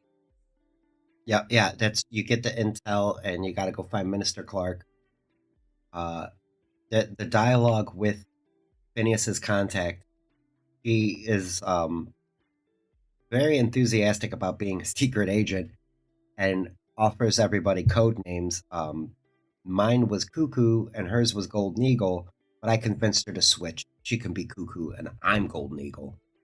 Also, depending on which companions you have, Ellie wanted a code name, and it was It was something weird, and she was like, this is stupid. And then Nyoka was there. She's like, well, I want a code name too. And she gives Nyoka a code name. She's like, oh, that's really good, actually. Those kinds of birds are solitary, stick to themselves, and yeah, that's right. Okay. So like one was happy about it and the other one was completely dissatisfied with the codename thing.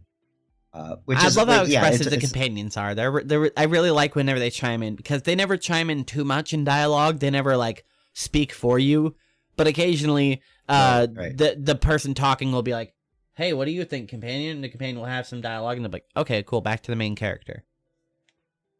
Even their dialogue amongst each other when you're just walking around. Felix and Vicar Max always talk tossball. Felix talks to Nyoka about adventuring. I haven't had Ellie and the Vicar together too much to see what they talk about, but that's like something I'm interested in. I'd like to see their banter. And one thing I thought was really cool is if they're in the middle of bantering and you get into a fight, they'll go back to it. They'll be like, oh, where was I? Yeah. So-and-so right, was so you blah, don't blah, lose blah, out blah, blah. on dialogue. Like if the combat music kicks in and it's like, okay, crap, I can't focus on the subtitles anymore, the game will actually pause it for you in most circumstances, especially if it's the companions. Right. They'll be like, hold on, let's pause that. If it's an audio log, they'll usually pause that. So it's really nice how they handle that. And like you said, the character will be like, anyway, so we were saying, and then they'll just at least reset the. It's not usually like to the word, but they'll reset that like 2 or 3 sentences that they're about to say. That snippet. Yeah, and I thought that was really cool because it does make it feel like they're paying attention to the world around them and not just being an AI companion. They're like actually aware of what's happening too. And like you said, sometimes during a cutscene, the character you're talking to will turn to your companion, or your companion will interject if they have moral qualms. Like Vicar will be like, I don't think this is a good idea, dude. It doesn't seem right. And that, or Pavarti especially, or she'll be like, I don't know about this. And there's one particular point with Felix where he's like, it's me or him. And yeah, it's like, all right, dude. And I wish I wouldn't have brought him at that point, because now I want to go. That's what I'm getting back to in this playthrough. I want to see if I do side with a certain person, if other people are still mad. Characters have like some sort of like omniscience. Like, for example, after you meet Ellie's parents and do the side quests with her, I sent her back to the ship. I said, okay, cool. Parvati, kill them. And Parvati hits her parents with the hammer, murders them, apologizes for it. I clean up the corpses. Say, cool, okay. and I head back to the ship. Everything looks good. She's not there waiting for me. I travel to the next area and I go up to talk to her and I said, hey, what's up? And she says, what did you do? And I'm like, oh, fuck, you figured it out. Damn it. All right, well, time to rewind time. Damn you. How do you figure it out? Yeah, right.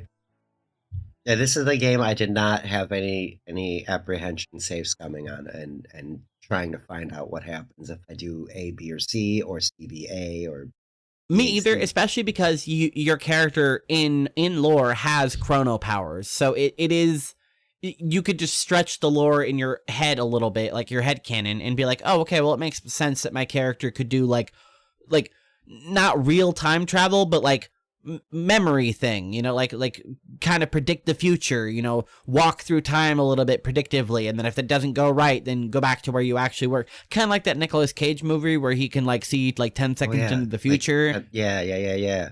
I just was, yep, you're right. That's not a bad movie or a bad power. I would like to be able to see just, a few moments. To save state? Yeah. Good enough. Yep. Yeah. Like 6 seconds, 12 seconds. That's really all you need. And you would find out that that's a lot of time, too. Like, if you got to sit and count 12 seconds, you got enough time to make some movement. Once you land in Byzantium, through whichever means, the easier method is if you land at the adjutant's personal landing pad, because you can kind of just go straight to where you need to, because you're already closer to the objective. Otherwise, you have to hoof it through the districts, which is quite nice, because the town has plenty of nice folk. It has a bunch of different side quests to pick up, plenty of shops, which have some unique items, some of them good, some of them not. There are so many side quests in Byzantium that you could spend a lot of time there, even though it's not that big of an area. It is still it doesn't feel cluttered, and it also doesn't feel too spacious. It's very well laid out.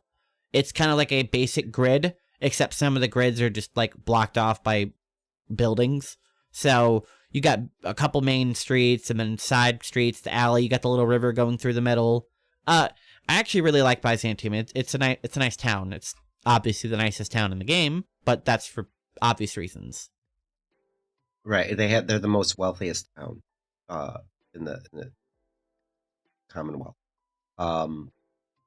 But there's also a lot it's the trickle up theory. It's like things are starting to get so bad it's finally reaching Byzantium and the upper class people.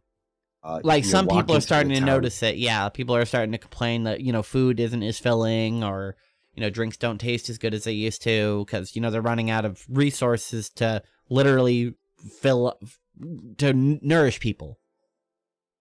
Yeah, and instead of repairing things, like if there's a hole in the wall, they'll just put a vending machine in front of it. There's a couple of spots like that in Byzantium where the facade of the buildings are falling down, and they just put other things in front of it to hide it. And the contact, I can't remember her actual name, Cuckoo, says that there was a suggestion box. And one day, they, instead of emptying the suggestion box, they just put a shredder on it. And then one day the shredder broke, and nobody came to fix the shredder. And that's when she's like, something's wrong here, because at least they would be, maintaining things, and they're not even doing that anymore.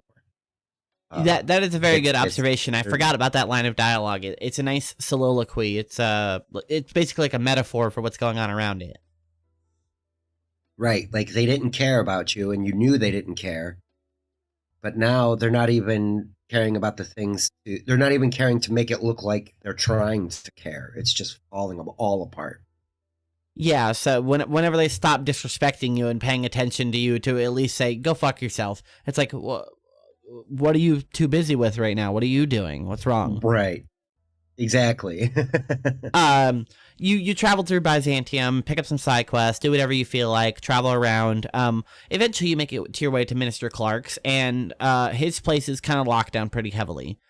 Fortunately, you were given a device by Phineas Wells, intended for Alex, but wasn't crushed on him because he left it in his ship, called the Shroud, which is basically a hologram projector which will change your face and the way you sound, and sometimes even your weight. It basically just provides a semi-solid hologram around you to fool people. However, if you move too fast, if it runs out of power, it'll fail. If people scrutinize it too much, it's not perfect, but it is pretty good. I decided for this playthrough not to have it, so I had to actually stealth through areas. Getting into Minister Clark's was kind of hard. There's like a little side entrance in his little alleyway you can just walk into, but he has 2 guards back there. And then his front door also has 1 guard in front of it. And this 1 guard in front happens to be one of the few guards in the game that actually pivots and continues to try to face the direction you are. So if I just like walked behind him, he would be like, hey, what are you doing at that door? And I'd be like, I was gonna pick it and walk in. What do you mean? I do this all the time. Like, don't be the one guy to be like, come on, just go over there. Hey, turn your scythe around. So I basically had to use like video game, and I got next to his staircase, kind of crouched right out of the line of sight of the guy. So he turned back to his default direction. And then I just kind of put my mouse cursor right on like 1 pixel where the door said open. And I'm like, okay, whoop. And I just got in the door that way. Yeah, sometimes you do got to do a little bit of video gaming. That particular guard, like you said, he stays focused on you, and you can go down the side of the house path and go in the back door, but you also have 2 other guards, and they are on top of it. One's walking that path, one direction, and the other one's walking perpendicular, like in a T shape. So it's really hard to squeeze your way in. You can take the river path. There's like a ladder that comes up. Like if you jump down there, you can climb up the other side. Okay. Interesting. But once you're in the house, if without the holographic shroud, it's so difficult because apparently Minister Clark's higher up. I can't remember his name off the top of my head, but he's like chairman. He's the minister. Yes, Chairman Rockwell. Still can't remember. Thank you. He's the representative from Earth in Halcyon solar system altogether. Basically the president. And he's keeping Clark locked away and doing things behind Minister Clark's back that he shouldn't be doing. And he has Minister Clark on house arrest. Basically, and it is beyond house arrest. It is house arrest and soldier lockdown. So you having to stealth your way through that, kudos, because there's no way I don't think. It took me a couple of times. It seems like there's only one right route to actually stealth your way through it. Once you figure it out, it's kind of easy, but it takes a lot of save scumming. The guards can. Their sight cone is very, very bright, I guess is a good way to say it, because they can see you through the railings. Like, if their eyes are, if you're in their cone and you're behind the railing, they're like, yeah, I see all of your torso. Yeah, your face is covered and your camera is covered. You can't see me, but, your whole body is behind that railing. I can see that. So you have to keep moving cool. because the detection works like on 2 threat cones. They fill up the first meter, which makes them on alert, and then once the second one fills up, they'll actually go into combat status. So you at least have like a little bit of time, even if you put them in alert. But alert will make them move, and if you're not putting them in alert to make them move, it can really fuck up your stealth plan, because then they're coming to look for you.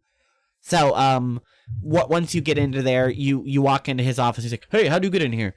And I didn't talk to him. I was like, whatever. I walked over to his computer, I went boop, boop, boop, boop, boop, stole all his info from his computer, and then I just reached into his pocket and took his little key card, and I was like, all right, see ya, and jumped out his window.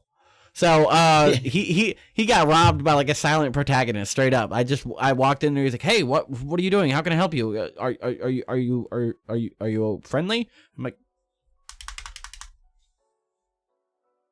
I just walked out. Just leave. Yep. Jumped off his balcony, sprinted out, and the guards saw me just a little bit, so I rewound, jumped a little bit further, and I was like, okay, cool. And basically, now I'm done. I got the intel, and it turns out that Minister Clark received the shipment, but it was kind of taken somewhere else, and now they're doing the experiments in a sort of lab nearby, but in a different district in town. Right.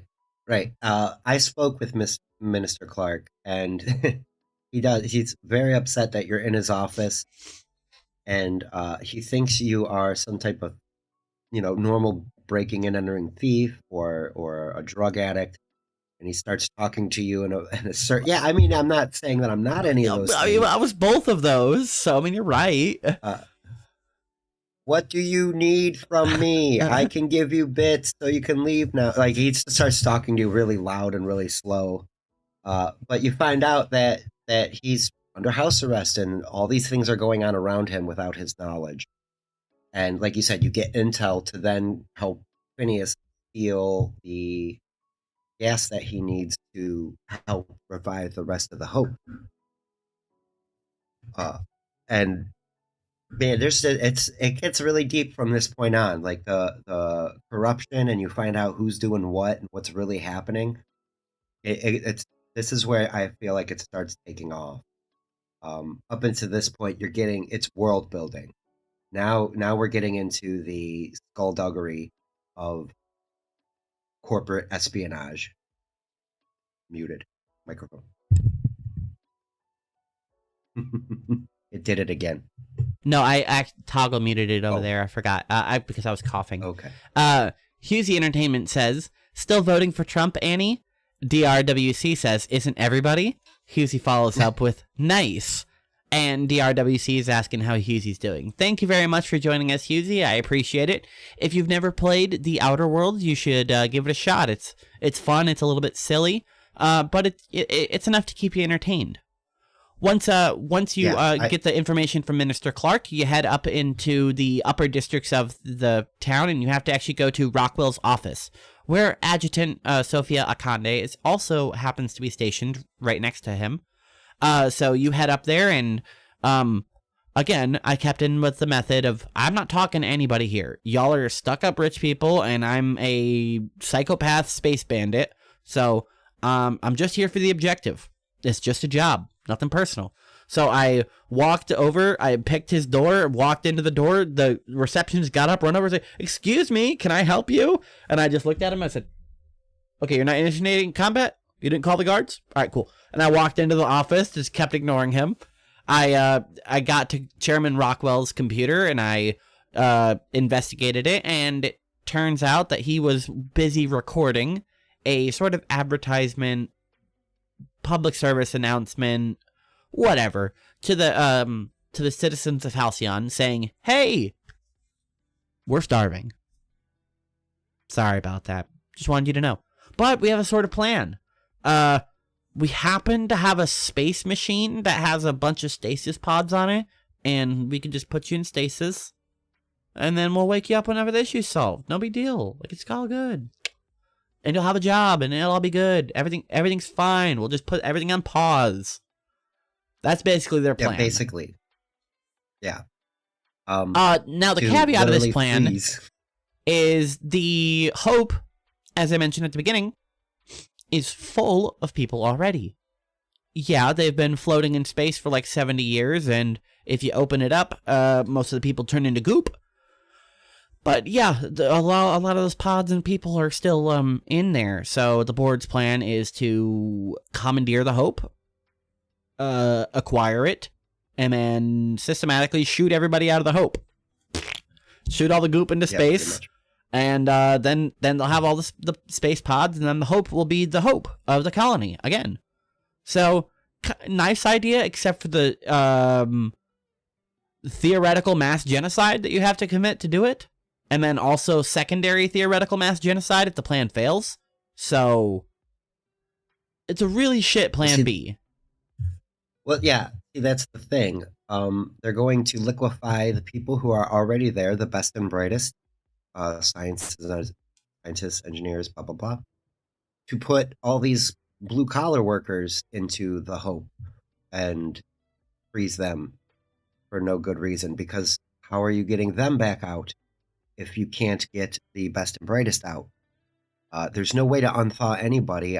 Your character is, I almost said I'm, your character is the one that is only been unthawed successfully. One.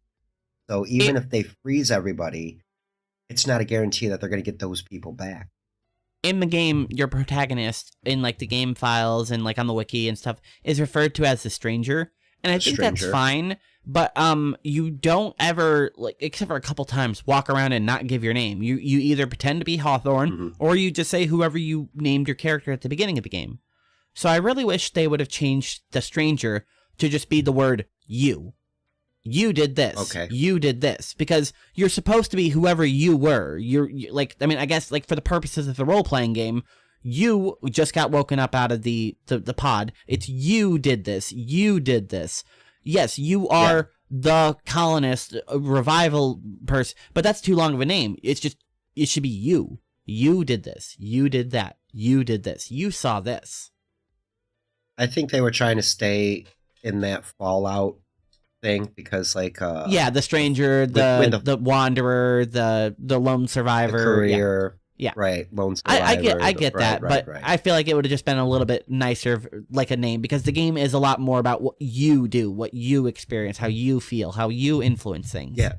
And you aren't really a stranger. You introduce yourself to everybody you meet. You become friends with these people. You become their savior, their guider. You know, you become, at the end of the game, you're even given the option to, like, start running the colony. So, like, you aren't the Stranger. You are the colonist, if anything. You're like the the revived. Like the revived would be better. Yeah, right, like right. The frozen. Right, I agree. Something, but yeah, you make a good point. The stranger is not a good name for your character. Excellent point. Because by the time you're done with it, you're not a stranger anymore. And everybody knows who you are. It's they gear it to be you from the beginning too. They make you build your character. Oh, you're like this. Oh, you're like, you are effectively you are the colonist that they thaw out. Depending on how you want to be either, like he said, you can be, my next character I think is going to be straight up strength and melee. It's a good transition to getting thought out. The minister Chairman Rockwell is working on a research facility really nearby. You break into it with ease. You get down into the basement, and you find the experiment, which is just they're basically doing what Phineas Wells was doing, but they're not figuring. They didn't crack the code. They're still trying to figure it out. They got a bunch of people in suspended animation. They got them in the suits. They got them in the tube. They got a bunch of the chemicals. And you're sent there to retrieve the chemicals for Phineas. So once you break into the lab, you get down to the bottom, and you are given the option to steal all the chemicals, which will allow Phineas to revive a big portion of the colonists, as long as his method is successful every time, and it's not a fluke.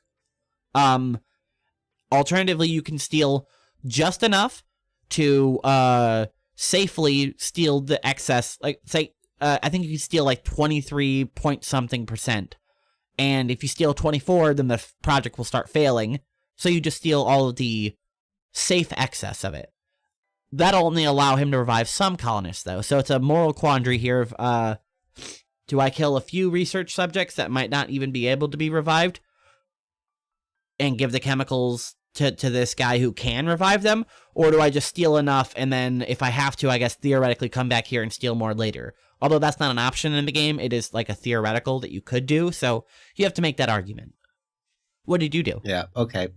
I took everything. Yep, I drained them all. I was like, I drained a little bit, and then I got to the safe amount, and I looked around, I was like, man, drain it all. Give me 100%. Sorry, guys. Nothing personal. I gotta do what I gotta do. I'll be honest with you, I didn't realize that taking it all was gonna get rid of some of the current experimentation. I wasn't paying attention. I was like, give me that. I'm here for it. It's mine. So that's what I did. I had a moment of hesitation, but then I remembered, I've done every job without question up until this point. He didn't say steal enough to keep the experiment running. He said, nope, just take the chemicals. I'm keeping it. So after you do that, you return to Phineas's lab, and you give him the chemicals, and he's like, oh, cool, thanks, I appreciate it. And I actually forget what happens next. So you make your way to Tartarus to save him. Because he's kidnapped before you get the chemicals. At some point, he does get captured. Okay, yeah. I'm pretty sure. I think it depends on where you fast travel and when you... Yeah, but at some point before or after you deliver the chemicals to him, he does get kidnapped. So your next, and technically the final mission, is to head to the prison planet of Tartarus and rescue Phineas. Oh, nope. We forgot the big mission. You have to go to the Hope. Yep, you have to go to the Hope. And after you give Phineas the chemicals, you go to the Hope, and you are given the option to either work for the board officially and skip the Hope all the way to Tartarus, so they can just start unloading people straight in, and then just loading people right onto the Hope from Tartarus, or however they decide to do it. Doesn't matter.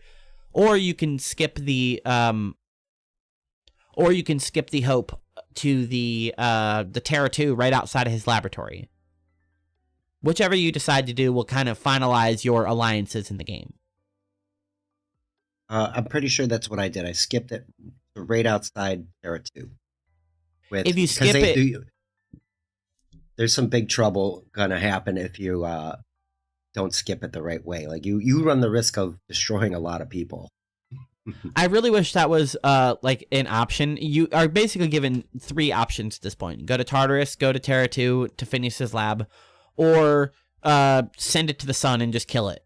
which is a really fun option. I haven't actually ever tried that one. I feel like on my genocide run, I sent it to the board and then assumed they killed everybody on board, but I probably should have sent it to the sun to make sure I killed everybody, now that I'm thinking about it. Right.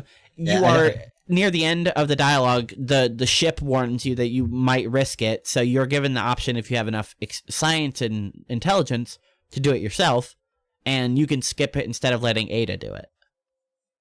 Yeah, I think that's what I did. I had enough intelligence first time that I did the skip jump, and successful. Very happy. Once you get there, times. That's when once you skip it there, that's when Phineas gets arrested. Sophia's had enough. She sends in her grab crew because she just followed where the Hope went, and now she just sent in her crew before you get there and grabs Phineas. So by the time you get to his lab, he's already been kidnapped, and your association with the board has kind of been cut. If you do the other side, then Phineas no longer really wants anything to do with you, and a lot of people are pissed off at you. Most specifically Felix. He hates the board and hates if you work for them. Yeah, one of his perks is 20% extra damage to corporate soldiers. That should tell you where his thought process is for that. And since we're getting to that part now, spoilers, that's the guy that he's like, if you're working with Minister Clark or Chairman Rockwell, I'm out of here. It's like, you either work with Rockwell or pick Felix. And in my very first playthrough, I had to have like such a high, I think it was determination or leadership skill to actually like dialogue my way through that, because Felix will try to turn on you, but if you have enough of that stat, you can just be like, get your ass in line. If you want to quit, kill me. Basically, you like, that's not what you say, but you just basically tell him, like, man the fuck up. If you're going to quit, you're going to do it through bloodshed. You're not just going to walk away from this shit.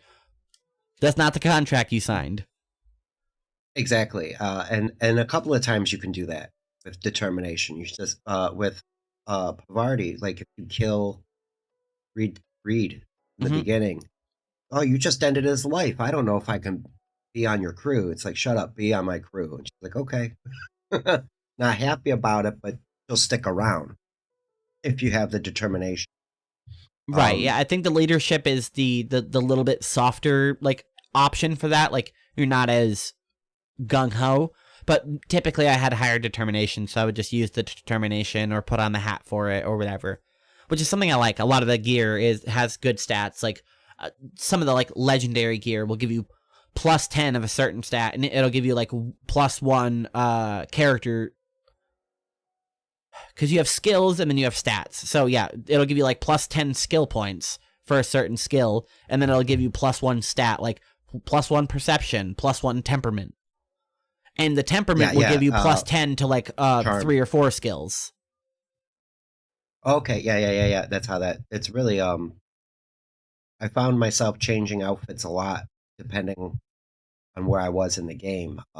Jumping into heavy armor for battle, and then jumping into like dialogue clothes for when a cutscene would happen, or having to put on a different hacker outfit, so I can make sure I get through a terminal, get all the extra information. As you would expect for the final mission of a game, it's kind of a point of no return. So if you're going to do the DLCs, this is your best time, because you've basically done enough things in the game to be at least level 25 to start Peril on Gorgon, which is a really fantastic DLC. We can cover it after the campaign if we have time, because I know you have to go in a bit. So, moving on to Tartarus, once you land, it's kind of a culmination of decisions you've made up until then. If you work with the board, it's going to be pretty easy getting to the top. You're going to kind of just walk past some guys, and then you're going to get up some elevators, and you're going to reach the top, and well, then you'll probably do whatever Sophia or the chairman ask you to do with Phineas. I'll let you find out what that is. But for our playthrough, once you land on there, the board's pretty pissed off, and everybody's kind of kill on sight. So after a guy gets on the radio and threatens you a little bit, you bully him with some dialogue, and you charge into the facility, guns blazing. Because I had to get this done, I just sprinted. I just through every combat. I used that like that 5 seconds of real time in the tactical time. So I would just like, Oh yeah. like just super sprint through like 5 guys at once and like definitely dodge, and they'd be like, that person's not human. I'd be like, don't worry about me. I'm also just jumping and doing the forward dash, bunny hopping everywhere. So I'm just zipping through all the enemies, going up these elevators, and I get to the top. On the way up to the top, if you're not just blowing everybody apart, there will be a room that is covered in green screen and cameras everywhere and some terminal. It is the room that Chairman Rockwell was recording the message, and where he's kind of been hiding out for a little bit because things are going to shit, and he wants to be safe whenever the community inevitably turns on him. So, he's not in this room. You keep moving, and you go further into the facility, and you reach it's kind of like a warehouse room, but it's mainly just like a boss room where, Chairman Rockwell will chastise you and talk to you. At least he did for me, because Sophia wasn't alive. And he tells me about this mech that's going to kick my butt. So I say, all right, cool. I pull out my machine gun. I walk in there. As soon as the fight starts, I have Parvati hit him with the hammer. He ragdolls to the floor. I just machine gun him until the ability resets, and I just keep having her hammer him onto the floor. The mech was not a fight for me at all. I just kicked his butt straight up. I was like, oh, okay, well, that was easy. Neither for me. Either way I went about it. Again, I had the robophobia, so that's what was the biggest hurdle. Yeah, it's like -3 to 3 stats, so that's like 30. Like, yeah, it's a lot of stats. It was -6 because I think it doubles up if there's more than one mech around. Oh, I think it goes probably up to that's 9. awful. But it's still you were mentioning the DLCs, and you're supposed to play them in a certain order. The Murder on Halcyon one is the first one available to you, depending on how you play. And so I ended up doing that.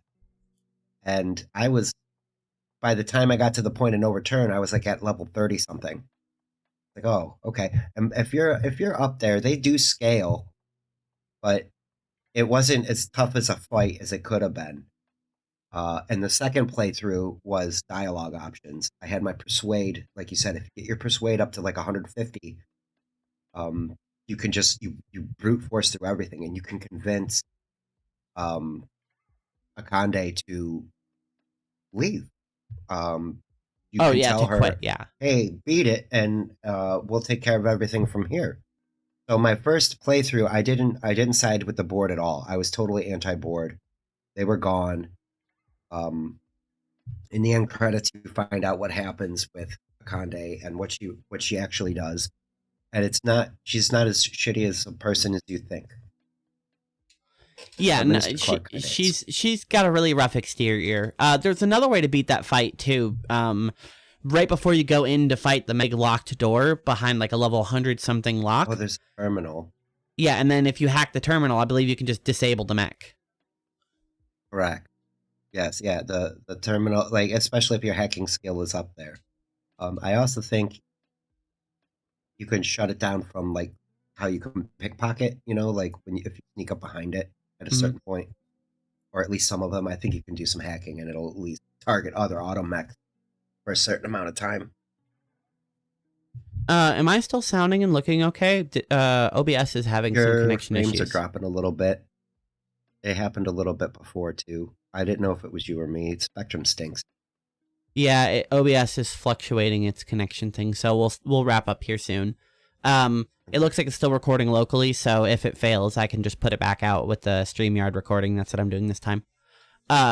So you get through the mech room, and you get to basically the last room in the game.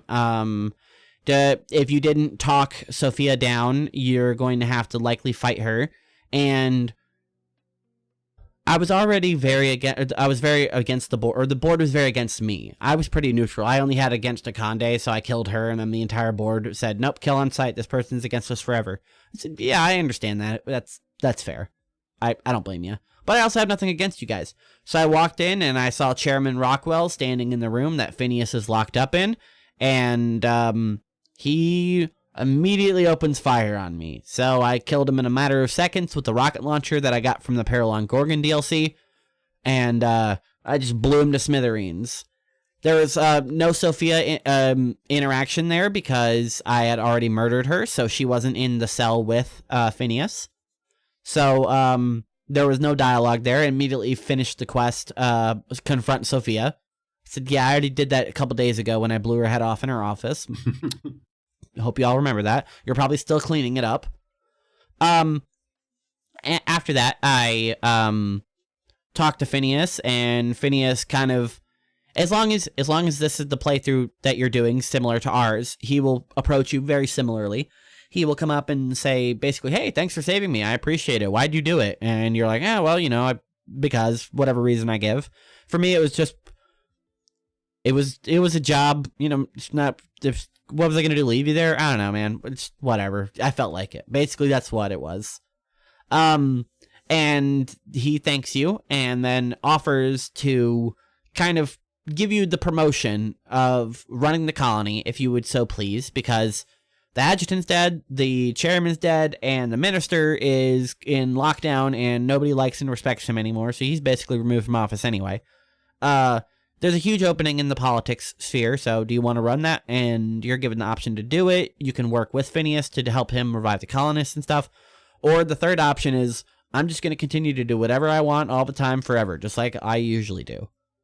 And I picked that option. That was basically my, just like, I'm going to just, if it seems fun and it seems like it'd be a cool thing to help you guys revive colonists, I'll help out that. If you revive a colonist and he's a rock star, I'll probably turn up and help you guys out with some rock star related activities. However, I'm not pushing papers. I'm not clocking in. I'm not doing any of that stuff. So no, I'm definitely not working in the politics thing unless the politics is blow up Byzantium. I think I'll pass on the position. I took it. I pretty sure I was insulting about it too. I was like, I think I'm the only one who's smart enough to run this colony. And then Phineas is like, yeah, you're right. Pretty much. Yeah, that's basically, that's right at the end there. You either let him take over and kind of start thawing people out, or you are working, shoulder to shoulder with him the whole time. And the end cards, if you get the mostly good ending like I did, it's somewhat satisfactory. You know what you did throughout the whole thing, and they really do hit on almost every point of decisions that you make, and that's kind of cool. Anything that was kind of big, yeah. And for the audience, what we're talking about is at the end of the game, before the credits roll, you sort of get like at the end of a movie when it's like, and Vicar Max went on to be a better Scientologist than ever, and he finally got his journal deciphered and found out that it was worthless. But in the end, he found out that all he needed was himself. And then it goes to the next screenshot with the next character.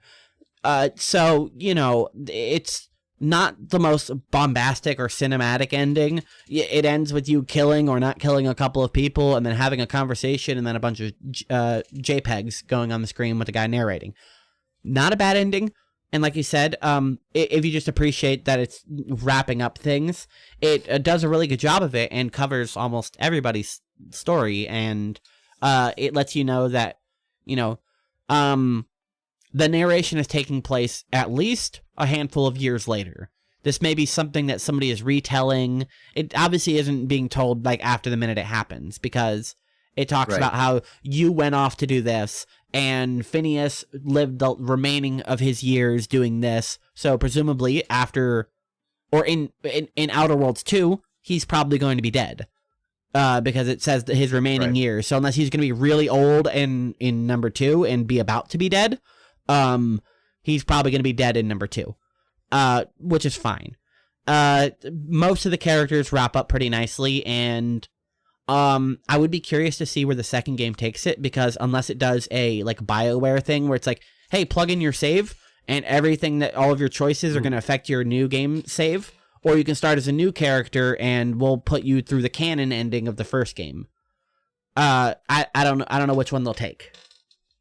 I'm leaning towards the latter part where You're just a you'll new be a new person affected character. by whatever. Yeah. So I would be curious to see what the canon ending is. I would assume it's probably the good ending where the stranger tries to revive the colonist and it doesn't shut down the Bourse factory. Does all the good stuff. Right. Most positive endings. Now I know you have to go in about you 30 should. minutes. So do you want to touch on the first DLC No. because that's the only one I've played? Sure. We can go over Gorgon real quick. Peril on Gorgon takes place after you open up a package inside of your cargo bay on the Unreliable. It's a nice little courier box. You open it up, and inside of it is it's a camera looking device, but it's actually like a audio recorder. And a guy's arm is still attached to it. It's holding the recorder, and it's nice in the box. You pick it up, you start playing the audio recording, and it transitions to you and your crew upstairs in the mess hall. And it plays the audio log, and all of your crew that's still with you, or if you have no crew, I don't know what happens, but anyone that's there will comment on it and be like, well, this seems interesting. The audio log plays from a guy named Lucky, who invites you to go to the planet of Gorgon, which is actually like a big asteroid owned by Spacer's Choice, and to kind of finish the mission that he was doing. However, he doesn't realize that you are who you are, and he sent a message to Hawthorne, obviously no longer around. You take up the mission. Right. What did you think about the intro, the presenting of that right away? Yeah, you get a UPS call. It's parcel HPS? delivery. Yeah, HPD, Yes, something like that. Yeah. Specific. It's specifically a parcel. They don't deal in packages. Mhm. Totally a different. But yeah, your crew is like, this could be fun. This could be trouble, and of course, like Nyoka's more enthusiastic. Vicker's kind of like, and Pavarti, I think she was like, are we going to talk about the arm? Like, why is there an arm attached to this? And it is. And Steve Blum is the voice actor for Lucky. Cowboy Bebop and The Big O and a number of other anime that he was just all over the place. And this is the one that gave me the most trouble.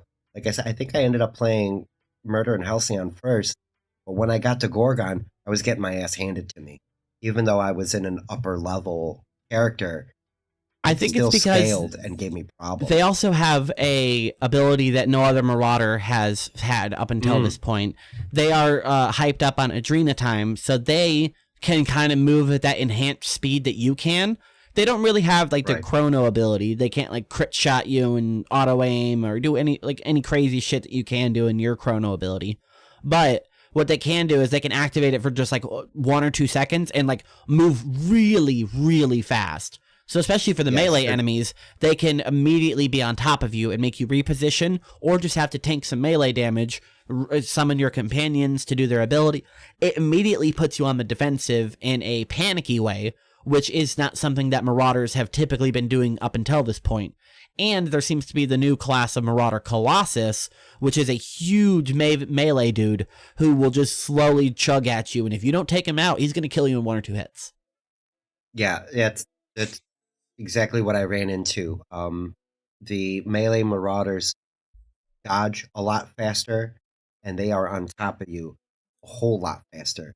And if you're not moving or you got good cover, you're not getting any. You're getting beat up pretty quick. And that's where I was running into issues with the sniper, because I would shoot, I would hit them, but then they would be literally 3 feet over right after that first shot. I just wasn't strong enough at first, but you get used to it, and there's a lot going on in this DLC. There's a lot of side quests and a lot of other things happening. You can find out what happened to Lucky. You can help solve some people's beef. You can help solve some issues at a local bar. There's a lot of things that you can do. Something the whole reason you're here, though, is you're dragged by a woman named Wilhelmina, or Minnie, Ambrose. She wants to find her mother's journal, who was killed or went missing during the excavation, or the exodus of the planet. Evacuation of the planet, yeah. Everybody was trying to get off because the alarms went off, the research went bad, something, blah, blah, blah. Spacer's Choice says, we're cutting the project. And then they just kind of abandoned it and made it hush-hush. Minnie wants her mother's journal because she wants to prove that her mother is not the one, it's not her mom's fault. She wants to be like, well, my mother would have obviously kept the details, and I know my mom, she obviously wasn't behind this, so I want to clear our family name and go find this journal, because it'll have it. Simple enough job. Simple as any, I guess. You take it, and you travel all across Gorgon, getting in all sorts of messes, and you are blocked entry from 2 different facilities, and the only way to get them is to go find some scientists. So you head off-world to Byzantium. You meet up with a guy there who's really good at numbers, and he did statistics to find out where the other 2 are very likely at. So you do a little side quest for him. And after you do, he gives you the intel on both those people, and you are sent to go do a quest for both of those people. More tedium, kind of way to just extend the DLC run, but not a big deal. At least you're spending time off of Gorgon, which at that point may have become boring for you because you're just running in circles in the same area. There's only one, like, hub area for the DLC, which is very big. It's a lot bigger than Monarch, but it can get a little boring because you're just kind of on an asteroid. You head to the gas planet for the first time, to the actual planet, but you're on like an orbital facility there, which is really nice looking, actually. You go there and you help somebody out. You help the researcher out do whatever she's doing, or he's doing, and he basically just wants to continue his research. So you fire up the generator for him and power it up and say, okay, cool. And then the other lady is hiding on the Groundbreaker. So you go to one of the Groundbreaker subdecks and you talk to her. And once you do the quest for her, she gives you her card. Now that you have both their cards, you head back to Gorgon to open these facilities respectively. And your goal here is to unlock an admin lockdown for a main facility, which is where Minnie's mother is most likely at. So, or was at, I guess. So you go there and you blast through the facility, another just typical shooting mechanicals, couple raiders, no big deal. What did you think about this section of running for the scientists and doing their little side quest? It's like you said, it was a fetch quest, so to speak. And that was sort of annoying, but not too bad. It did tie the gas planet Olympus in with the rest of everything else. Okay, this is why this is here, that's why that's there. But having to, I mean, it makes sense because they evacuated, so they got to be somewhere that's not Oregon, and it's a pain in the butt to get into that that main Spacer's Choice, because you got to have both cards, and you go to there's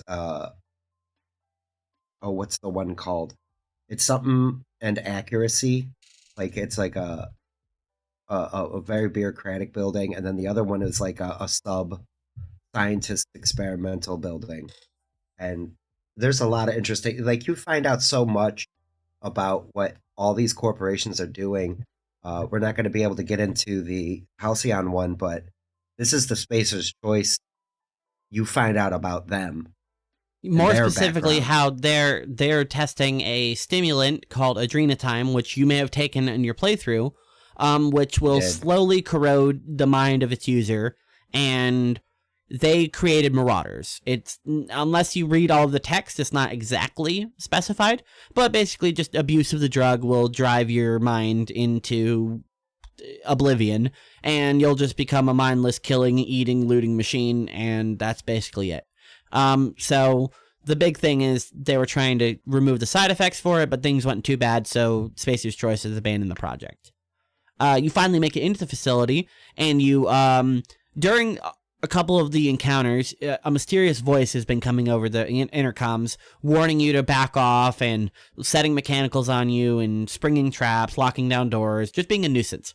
Once you activate the terminal and grab the journal off the thing, the whole room locks down, and it turns out that the voice is none other than Olivia Ambrose.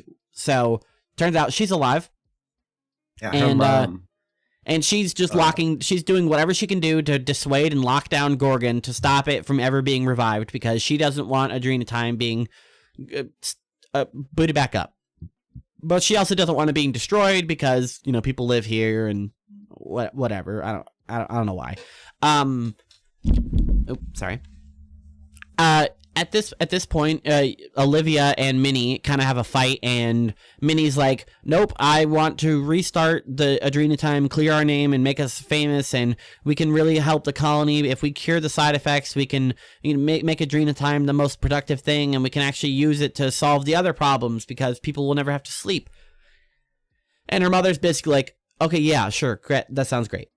Maybe you can do something that I couldn't, and you're like a super scientist, and you're better than me at my job. But you know, we actually have a big problem, the Marauders, so I'm trying to stop that, and that's what I'm doing. So I'm stopping you from increasing the Marauders, and I'm trying to stop it. At this, and now you are given kind of a choice. You can side with one or side with the other, keep your job and kill the mom, or side with the mom and kill your employer. Alternatively, if you have enough dialogue, just like most things in the game, you can kind of convince them to work together. You will be prevented from going back to Minnie's house by means of lockdown, which you can brute force through and then get to a dialogue of her and convince her, hey, work with your mom and at least give it a shot. And then at which point you can assassinate her easier because you'll at least be there with her, whatever, you know, think ahead.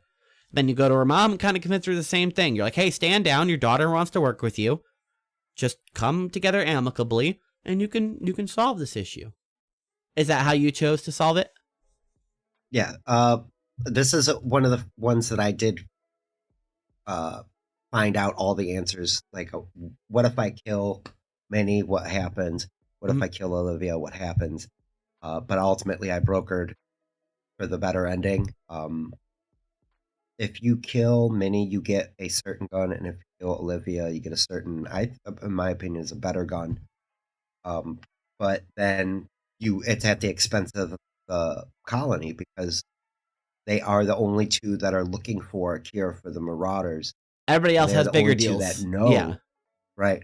They're the only two that know what is causing Marauders, and it turns out Spacer's Choice started it, and Adrenatime, which is highly addictive. And I believe that Spacer's Choice put out the product anyway.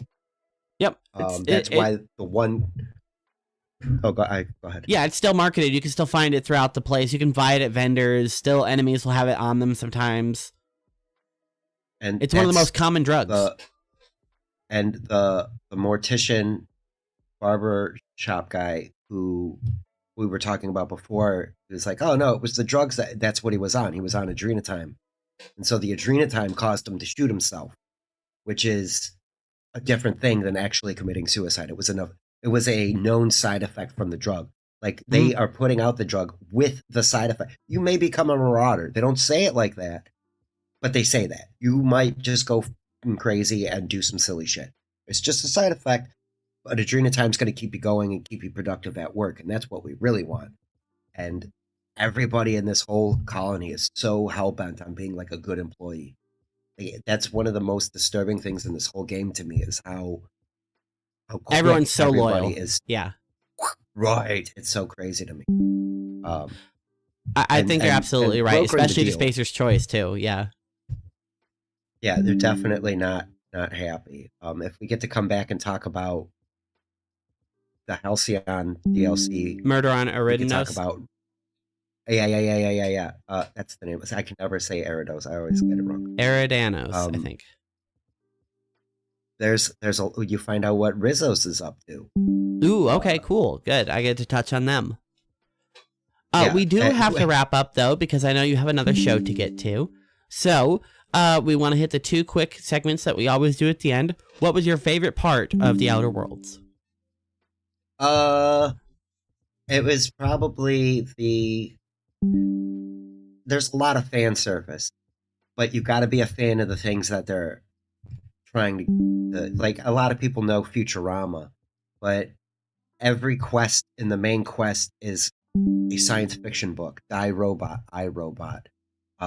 Fistful of Digits, that was one of the quests. You like go bounty, Fistful of Dollars. Like, there's a reference to almost everything. And it always makes me feel good, like, oh yeah, I get that.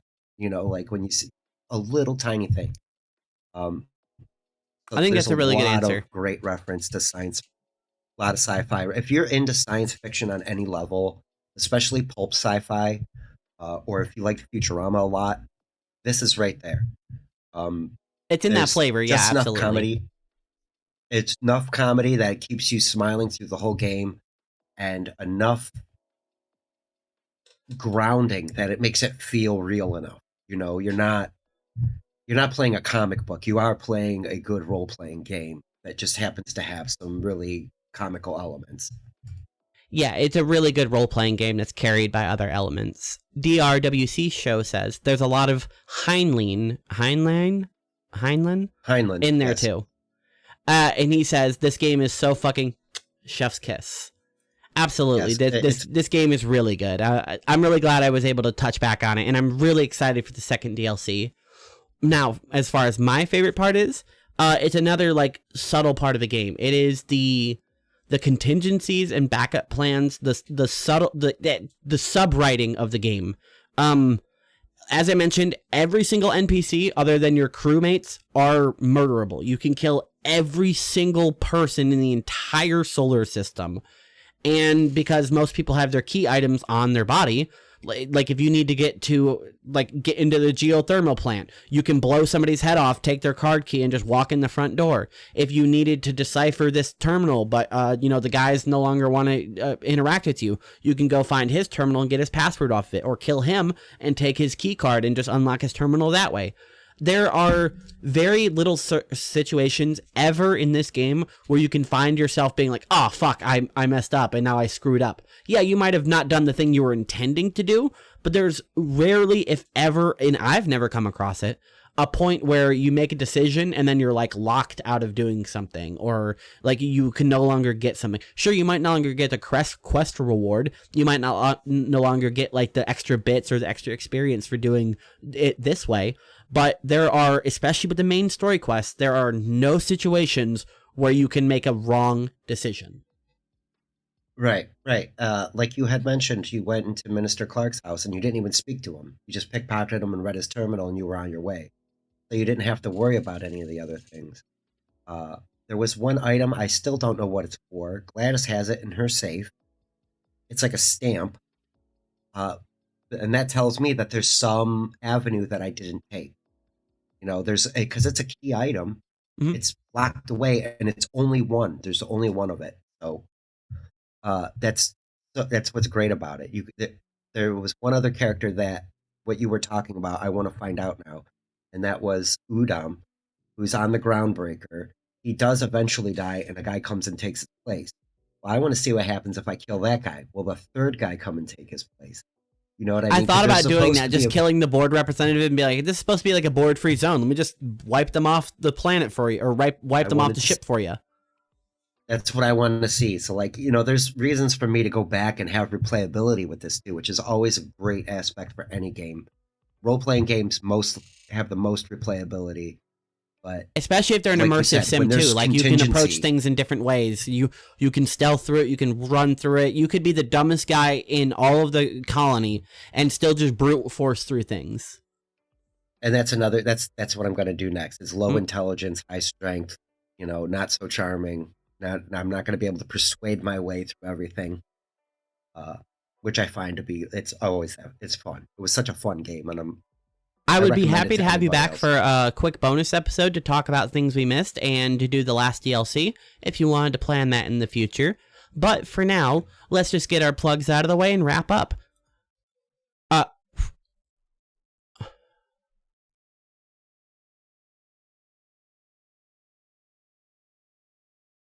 music live streams during the day, typically before Dillon. I'm going to start doing more then. And hanging out with you and hanging out on Discord. Come join Discord, Spergtopia. Yay. And Dillon had to head out early, but he will be on in less than 10 minutes with his... What is your show today? It is the St. Cloud Moron Show. We will be talking Aaron Imholt and possibly Gino, Pat Dixon, a little bit on there too, depending on what Aaron's shenanigans or what he's talking about, and what's going on with Melton and Ashley, his first third party.